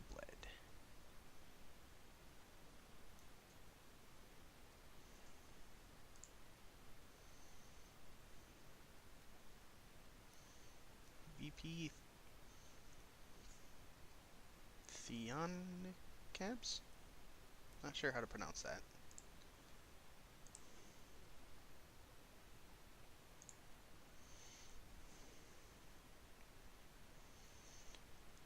Bet the usual stuff in chat. Yep.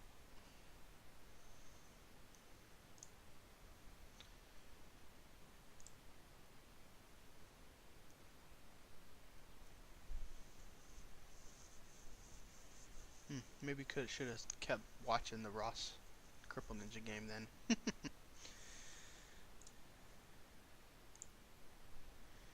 Alright. Ross did win one of these. So let's see how he won as opposed to the other way around.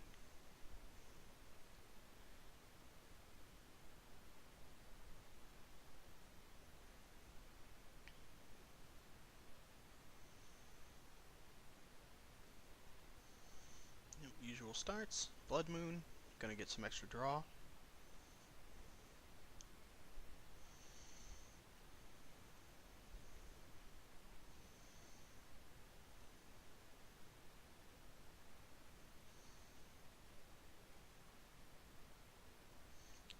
Played the Death Collector. Cripple Ninja responded with the Eternal Troll, who will troll eternally.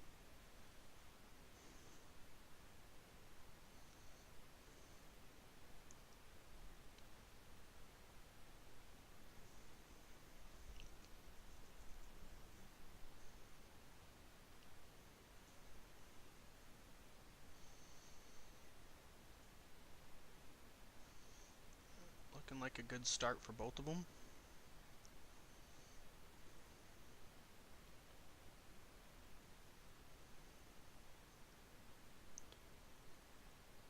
There's the Tombstone Beacon, Harbinger of the Lost. Gonna get another card. I doubt he has anything significant to play for one. Nope.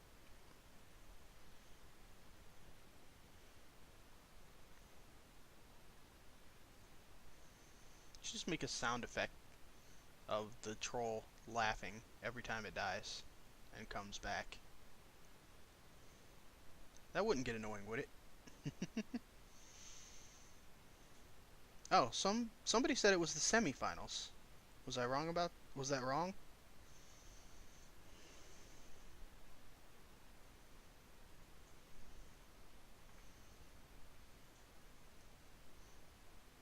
There's a Corpse Shifter. Looks like he's going to go ahead and make sure the Mass Bandit gets shuffled back in the deck.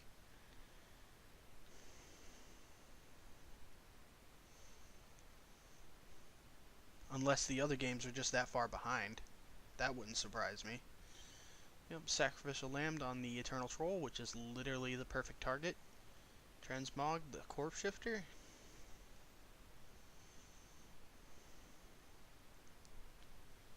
Yep, and let me know when that game starts. We'll go ahead and transfer over to that one. Oh, Forgotten Horror. Yep, and it kills off the Eternal Troll for good. Tombstone Beacon, last use of it.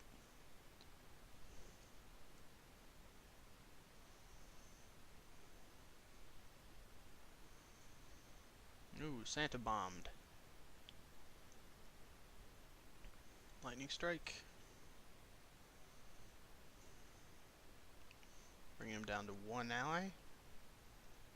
But it is surprisingly not forgotten, despite how forgotten of a horror it is.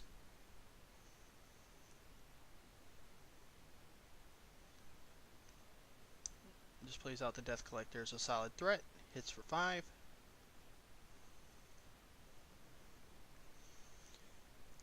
Another lightning strike.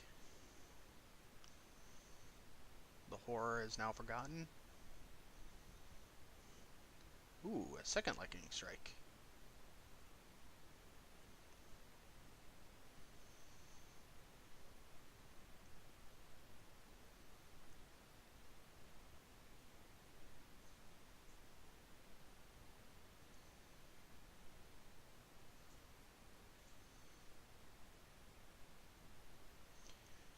Yep, and put out the location, which is going to give him a little bit more resource renewal. I believe it also draws 2, if I'm not mistaken. Or is it just 3 resources? Actually, it might just be 3 resources. I haven't actually played this location outside of the PFG. Yeah, it's just the resources, okay.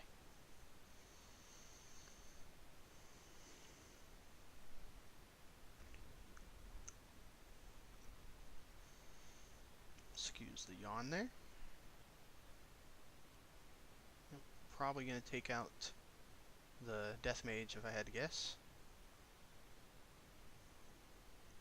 Ooh, that's a lot of resource restoration there.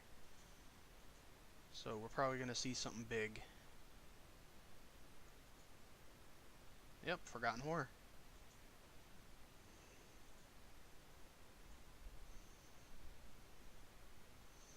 Moonstalker goes ahead and stealths, and I imagine this is how he ends up winning. Because unless there's a supernova... Oh, okay. Prove me wrong. Corpse Shifter survives the supernova though, which is pretty good, because Corpse Shifter deals quite a lot of damage.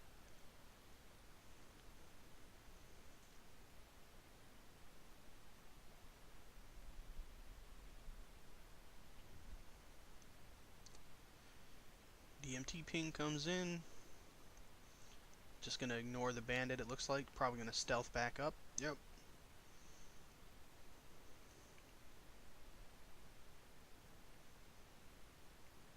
Deathmage status should take out the Corpse Shifter. But he's got plenty of shadow energy over there. How long was this match? Oh. Use the opposing ability to grab a undead ally from the graveyard.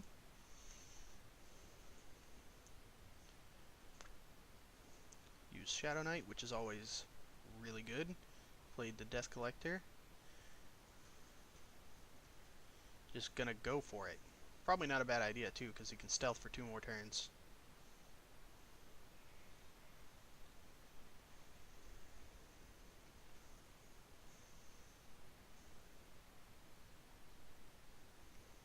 Ooh, that Forgotten Horror though. Kills off the Death Knight. Or the Shadow Knight rather.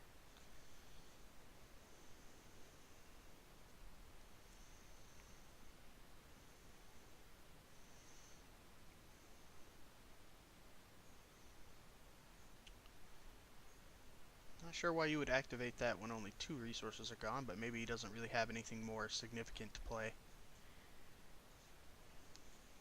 Huh? Nope, didn't. Okay, I guess that makes sense then. Nope, and Cripple Ninja conceded there. So, now they are playing. So, let's go ahead and hop into their match. So it's A1 Cripple Ninja as Majaya, and TJ Inevitable as Boris.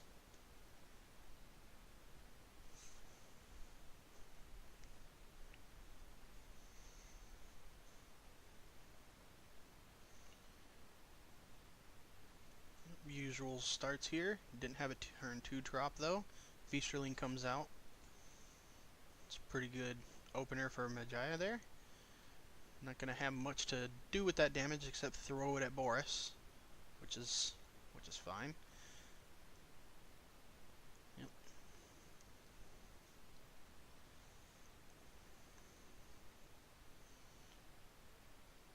Three damage to Boris, taking 1 from the Blood Frenzy, but getting his hand filled up. Crippling blow, probably on the... Oh, on that one, okay. I guess that makes more sense because he's likely to have Sacrificial Lamb. In fact, we know he does.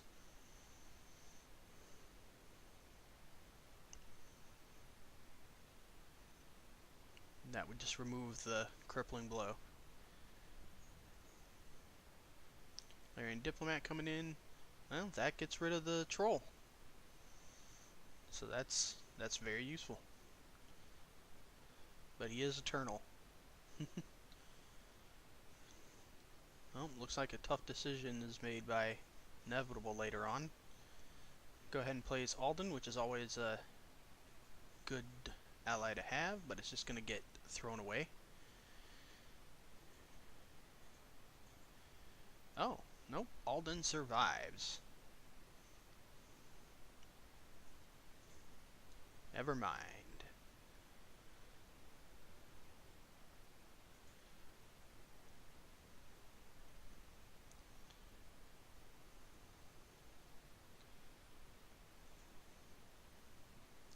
Oh, there's a Visca, which is always a powerful ally, just coming in with 3 damage. There's the Transmogrification Curse. So it's just gonna sit there pretty with its foil effect on the support row. Tainted Oracle coming out for some more draw. Sinkhole, just to deal a little bit of damage to the Death Mage. Death Mage goes ahead and takes care of the Oracle, which, yeah, it's only 2 cards, so, yeah, so his hand will be full next turn.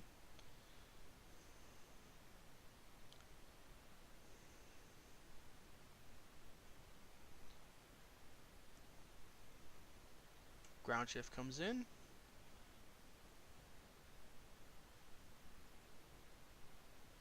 Probably should have played the Priest of the Light first. Got that health and shadow energy reduction.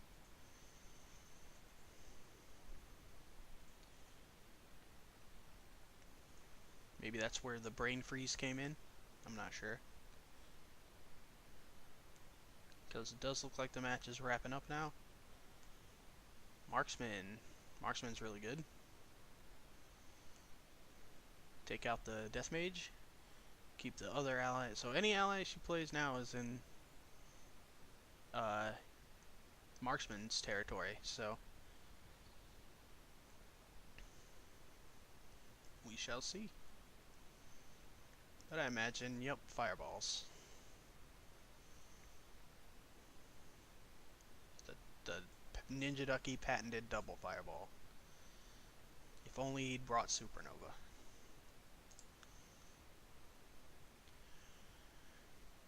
Alright, let's move on to match 2. That's 1 for Cripple Ninja.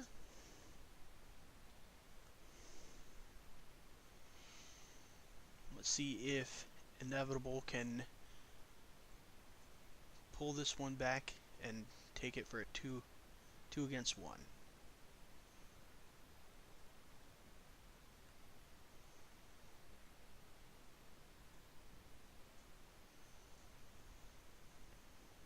Alright, nothing on turn 2 again. Eternal Troll.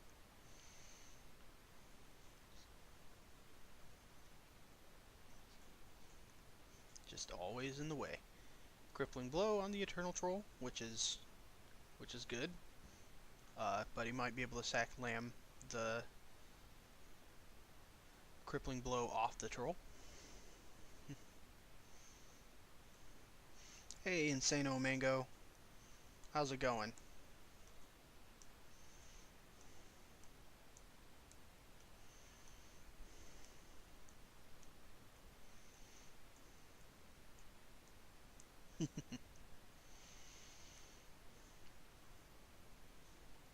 Alright, I think we caught up to real time here.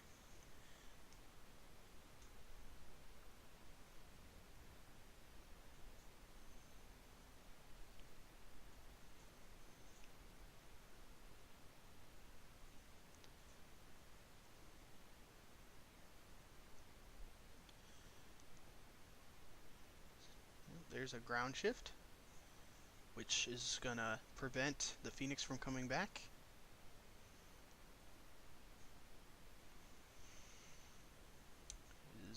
And that's all.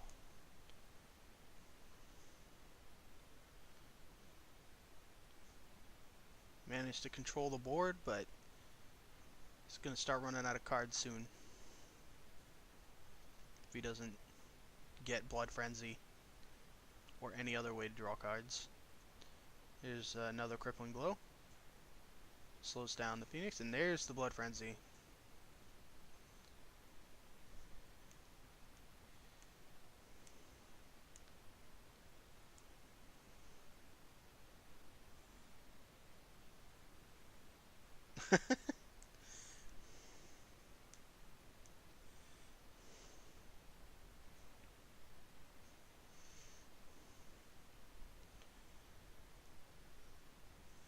Alright, so Supernova went through, cleared off those crippling blows, and did 5 damage. Visca comes in to halfway take care of the troll.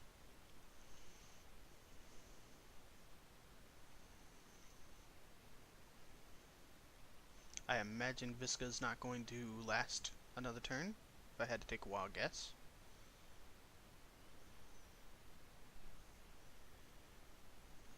Yep, there's the Lightning Strike.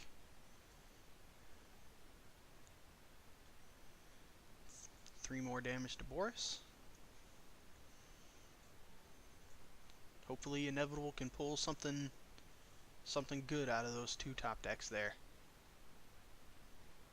Oh, the Nathanius is pretty good, especially if it hits an ally, which it did in Alden.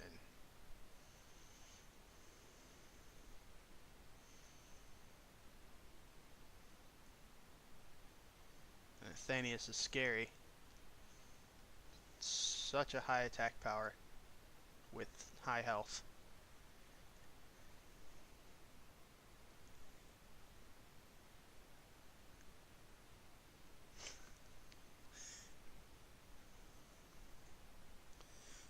The answer to that question, Ross, is the PFG.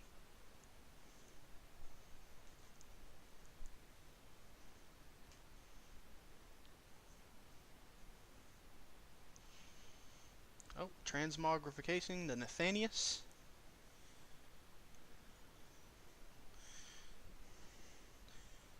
Which is bad news for Inevitable.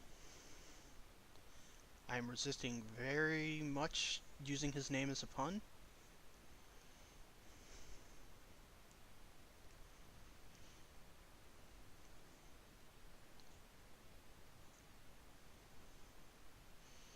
So I wonder if he has another Nathanius. Oh, there we go. Called it.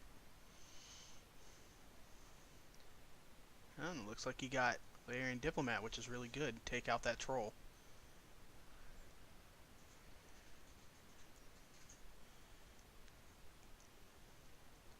So yeah, Inevitable managed to clear the board. This puts him in a really good spot. Supernova would hurt a lot, but the Nathanius would survive it.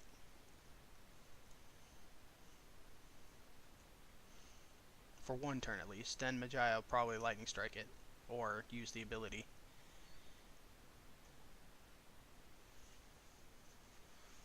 You know, that might come next turn though.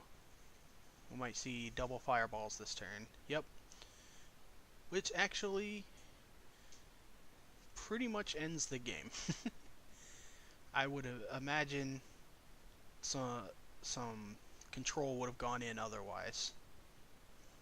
Using the fireball to kill off the Alden or something.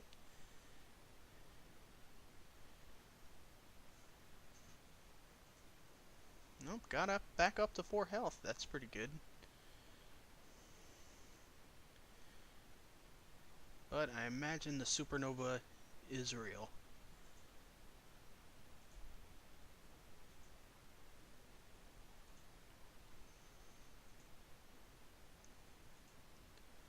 But maybe not. We shall see.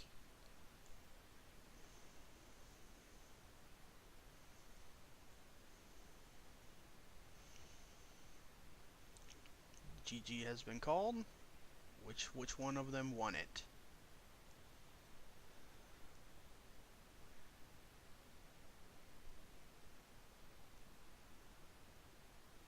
Ah, okay. Inevitable one. Supernova was not real. Even Inevitable surprised. Yeah, I was assuming that Cripple Ninja had it, though. Already had it in hand, otherwise would have used the fireball on the Alden and the Larian Diplomat. But, I guess not.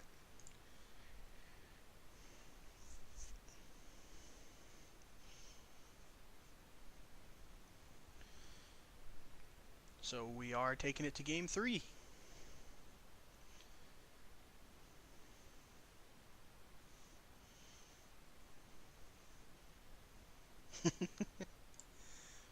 Yep, we all know that top decking is a skill.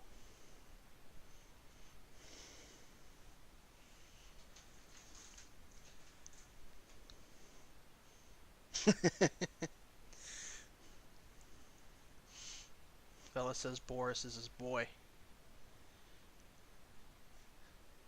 It's your boy Boris. Should I start the Team Skull music now? Alright, so no turn to play from either of them again.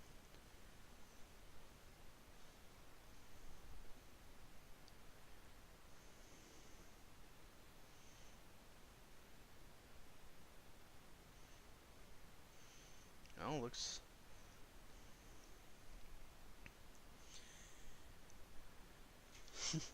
You'll... You, you might finish it in time. Yep. So Alden staves back the troll for one turn. Tainted Oracle goes out, which is good for draw, especially if, or even if it doesn't die this turn. That's 2 extra damage, 2 to 3 depending. Yep, looks like, I'm gonna guess a lightning strike is happening. No, DMT ping. Okay.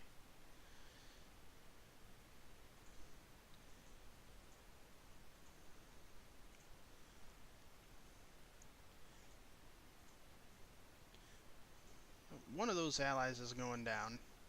I'm gonna take a guess it's the Death Mage, and then the Tainted Oracle will stave back the troll for now. Either that, or he just doesn't risk it and kills the troll off.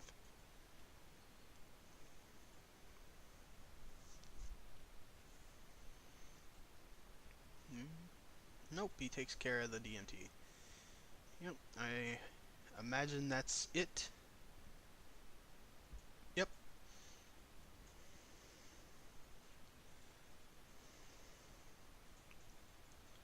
There's a lightning strike.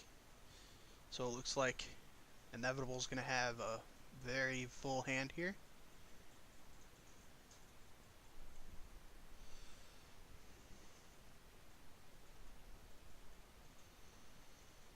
Puts him in a good spot. There's the Visca.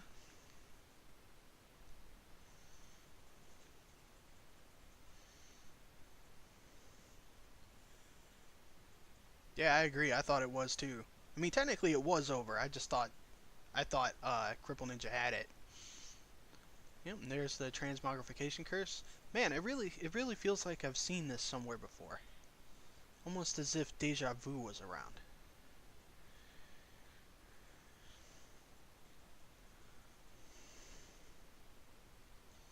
There's the Nathanius. Ooh, and a Priest of the Light. That's really good. Slows down Magia's ability.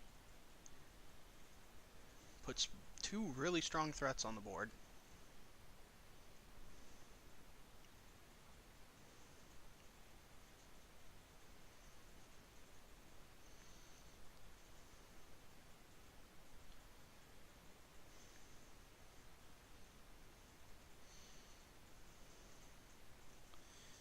Yeah, you'll find, Velis, that I'm very punny.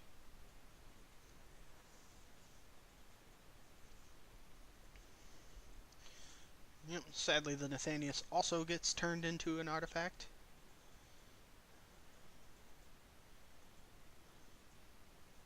There's the Ground Shift. Troll is gone. You have anything else to play with those 6 resources? Proxenorian Soldier.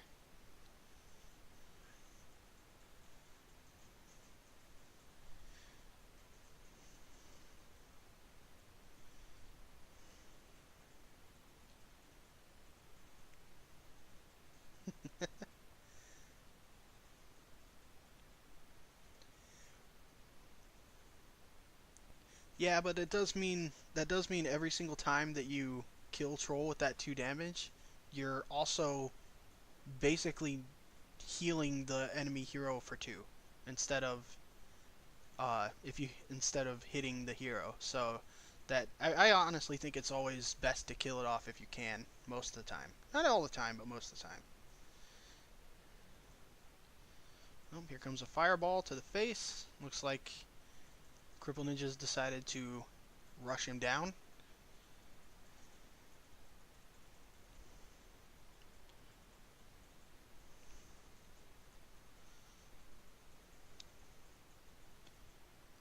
See how Inevitable responds to that. Feasterling is crushed. Boris has now crushed one of his skulls, crushing the Feasterling, and then takes the Feasterling skull for later.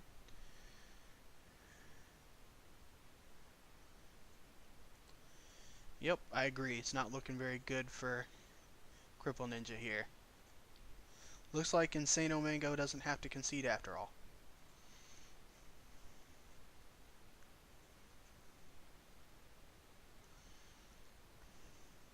Supernova comes in, takes care of half of his board, but it's not quite enough yet.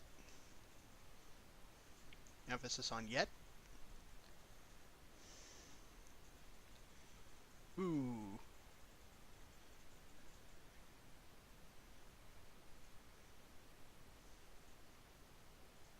Another Brachnorian Soldier, which can survive another Supernova. Supernova would bring Vegeta down to 4, and the Soldier could bring it down to 1.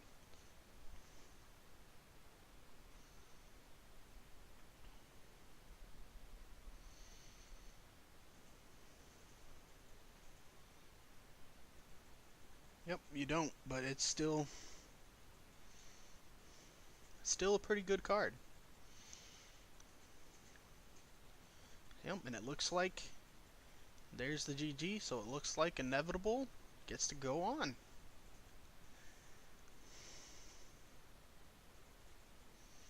Yeah, if there are more relevant threats, I agree, Ross. You should take it out, or you shouldn't take it out. The troll out. Okay.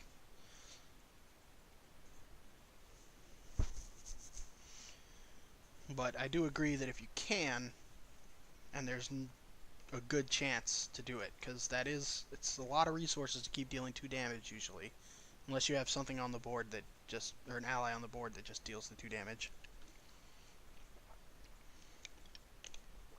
Ooh. Had to get a drink there.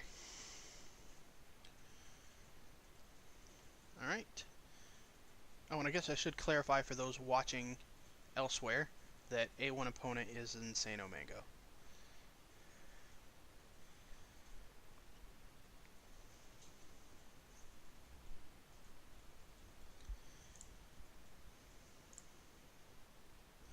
Yep, so it looks like it's going to be A1 opponent, which I'll just call for simplicity's sake, versus TJ Inevitable. Gravebone versus Boris.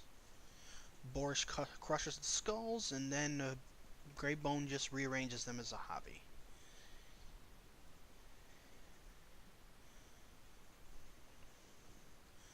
Alright, looks like opponent gets... Man, that actually does kind of mess up commentary there. So, A1 opponent gets the first turn.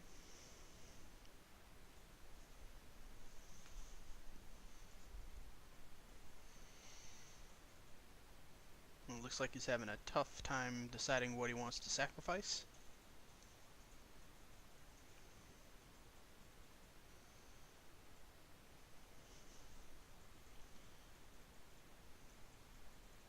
I really like Greybone's art. I think it fits him perfectly.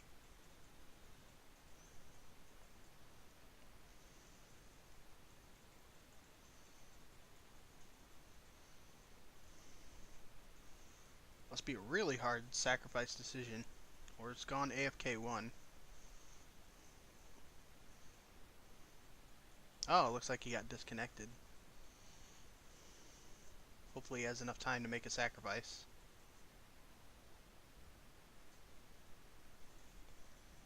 Oh, there we go.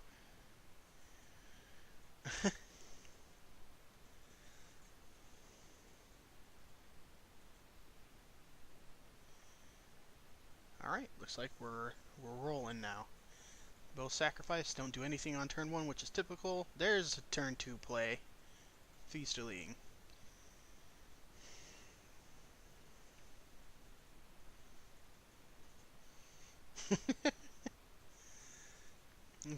Well, clearly, he doesn't have much confidence in himself, but he should. You're immature. Maturity levels here might not be representative of their actual value in reality.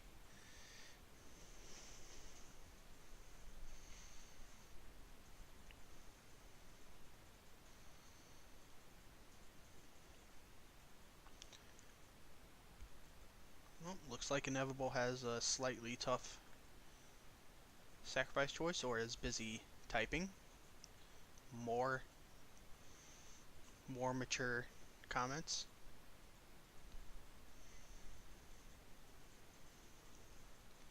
Alright, puts on the Blood Frenzy right away. Gonna draw this time instead of waiting for till turn 5 this time.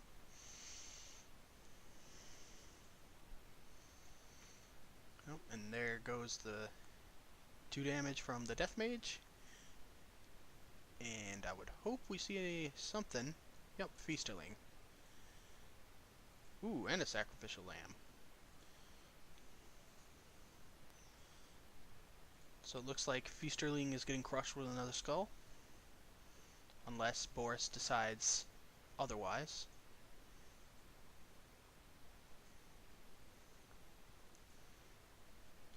Priest of the Light comes out, this time with not Ground Shift. Yep, Feasterling is gone, protecting that Priest of the Light there. Assuming Lightning Strike is not in Greybone's hand.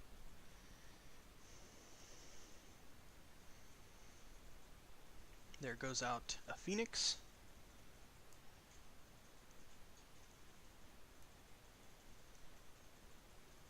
That 4 health makes it a little tricky to kill with the Priest of the Light, unless Boris has Alden.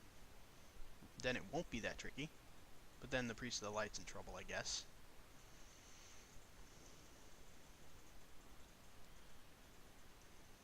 Might see a crippling blow.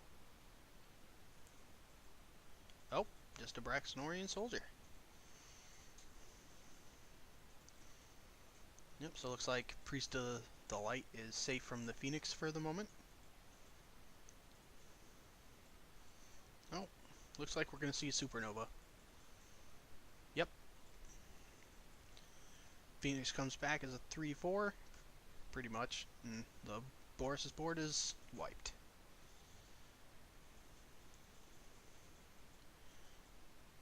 But he's getting up there in resources, and we know he has a lot of big allies in his deck. So we might see another Aeon or a Visca here.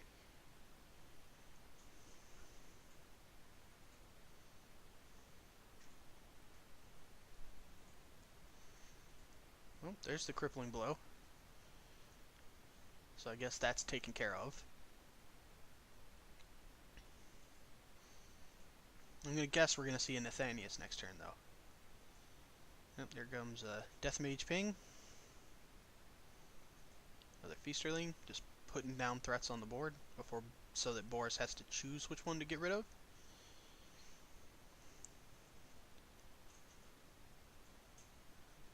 Visca could take care of the Feasterling. Nathanius into Visca would be disgusting here.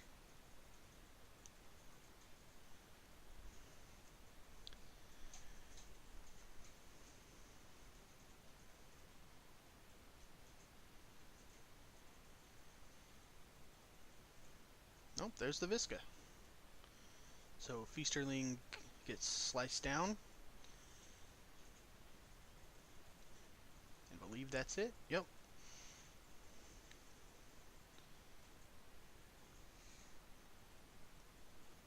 So imagine we're going to see a few more. We're either going to see a Fireball or a few more allies from Gravebone. Oh, a Supernova. Going in for the burn kill, it seems. Can always resurrect something here too, which would just probably get its skull crushed by Boris.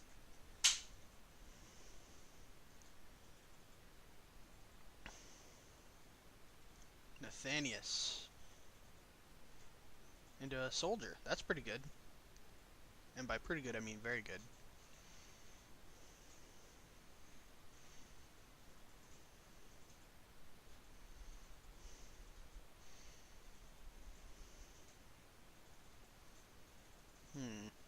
We'll see here.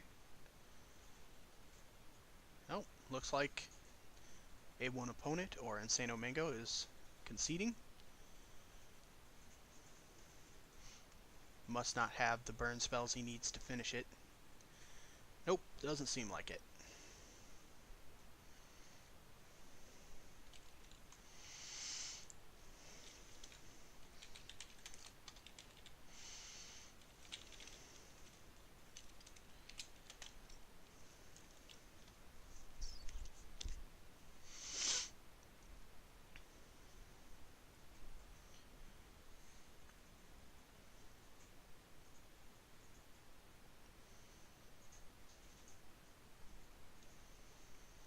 Yep.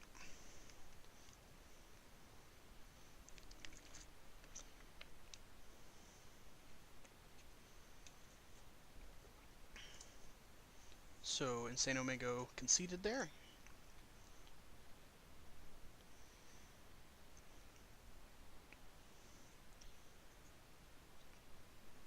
Gonna have a hard time getting up that board before Boris is able to take it back.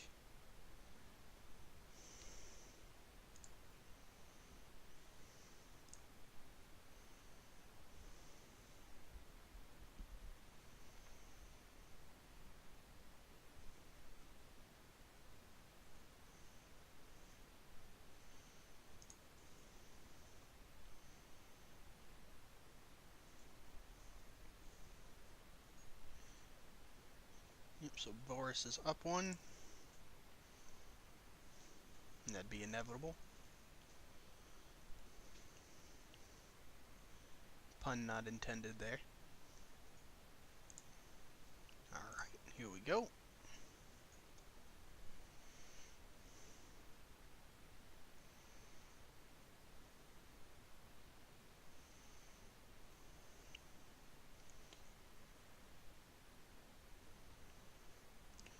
Looking through Inevitable's side of the board this time.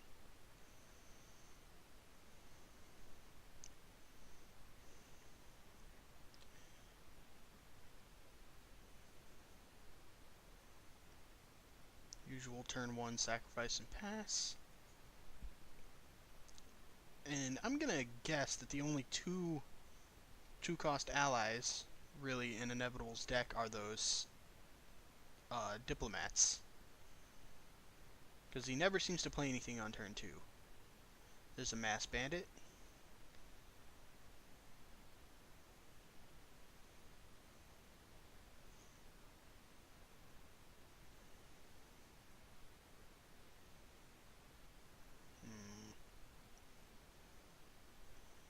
You're gonna see the Blood Frenzy or a Priest of the Light. Yep, there's the Blood Frenzy.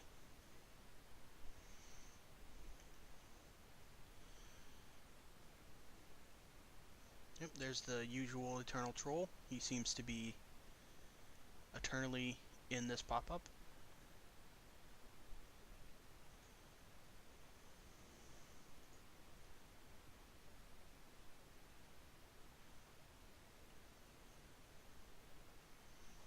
Goes up to 4.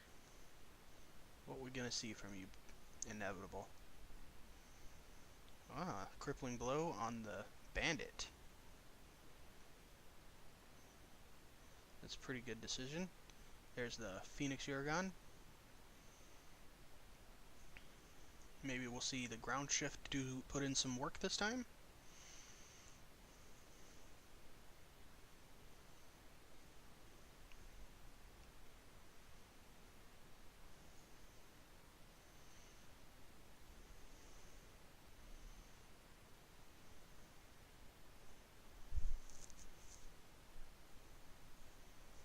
Or maybe not. Nope, there it is.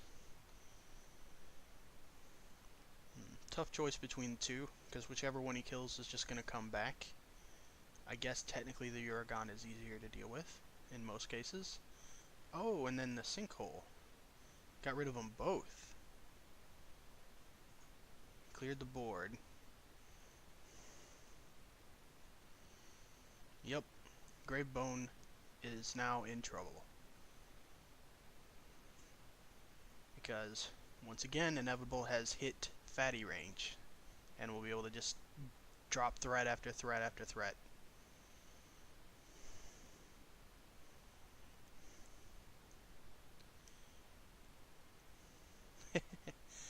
Yep, that turn was brutal. Pro pop-up.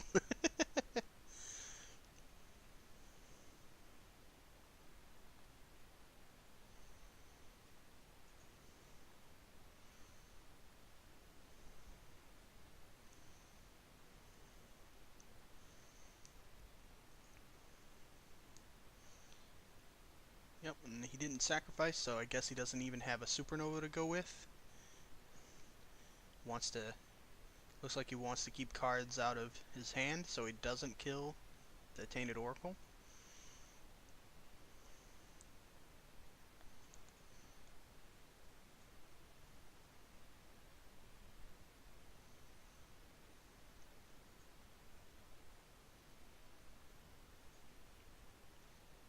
Tainted Oracle comes in for an attack. Presumably on the, yep, Gravebone. And then play Soldier. And a Diplomat.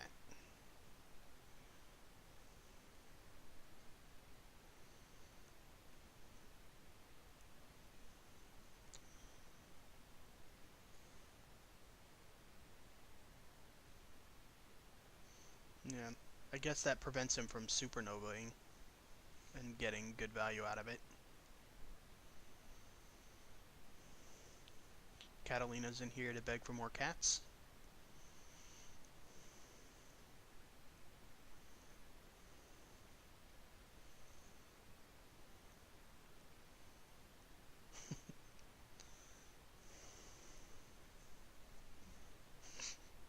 Yeah, it looks like we're gonna rename it to Boros the Mango Crusher. Yep, and the Death Mage goes down.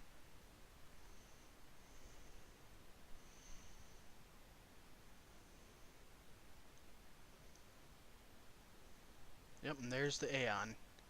So things are looking pretty bad for our fruity friend over here.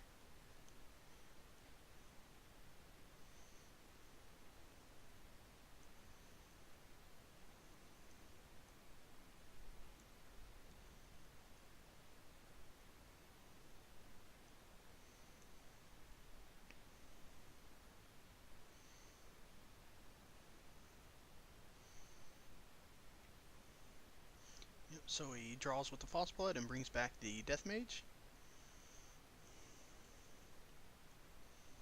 I'm not sure where the Dakrath went.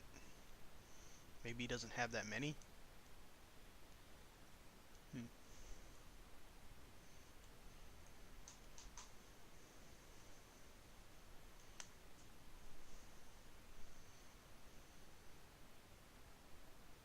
Yep. Aeon goes ahead and infuses the Soldier with more power. Kills off the Death Mage.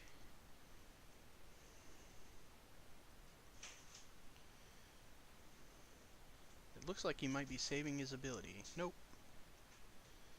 In that case, it would have been better to actually use the Alden to kill the false blood and then get rid of the death mage with his ability. Basically missed 1 damage by doing it that way.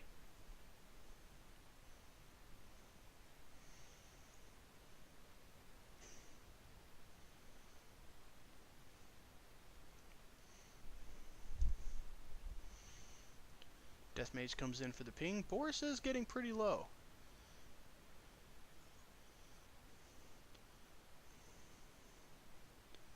But not low enough.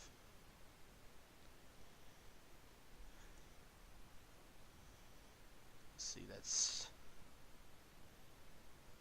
Nova hates him.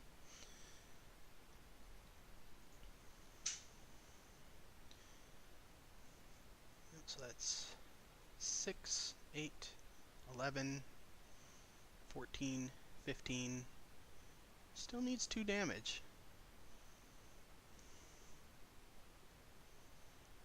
Unless I did my math wrong, which is always possible.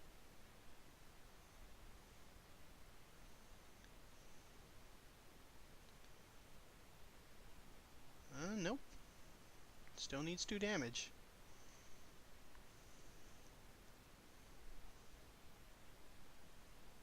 Oh, there's the Visca. Alright, well, good game, guys. I believe that was the finals, if I'm not mistaken. So, it looks like TJ Inevitable has won it with Boris.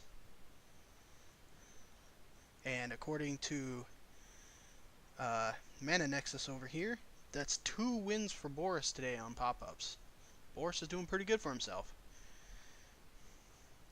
Yep, well, that's all the time that I really had for today, guys. I'm actually going a little long, so I hope you guys enjoyed it. I'll be back again next week. It looks like the time change worked out pretty good, with the exception of Card Collector, but he was having problems viewing the stream. I'll look into why it's only the 1 quality, and so that other people can watch. So I'll see you guys next week, and have a good one. Enjoy the game.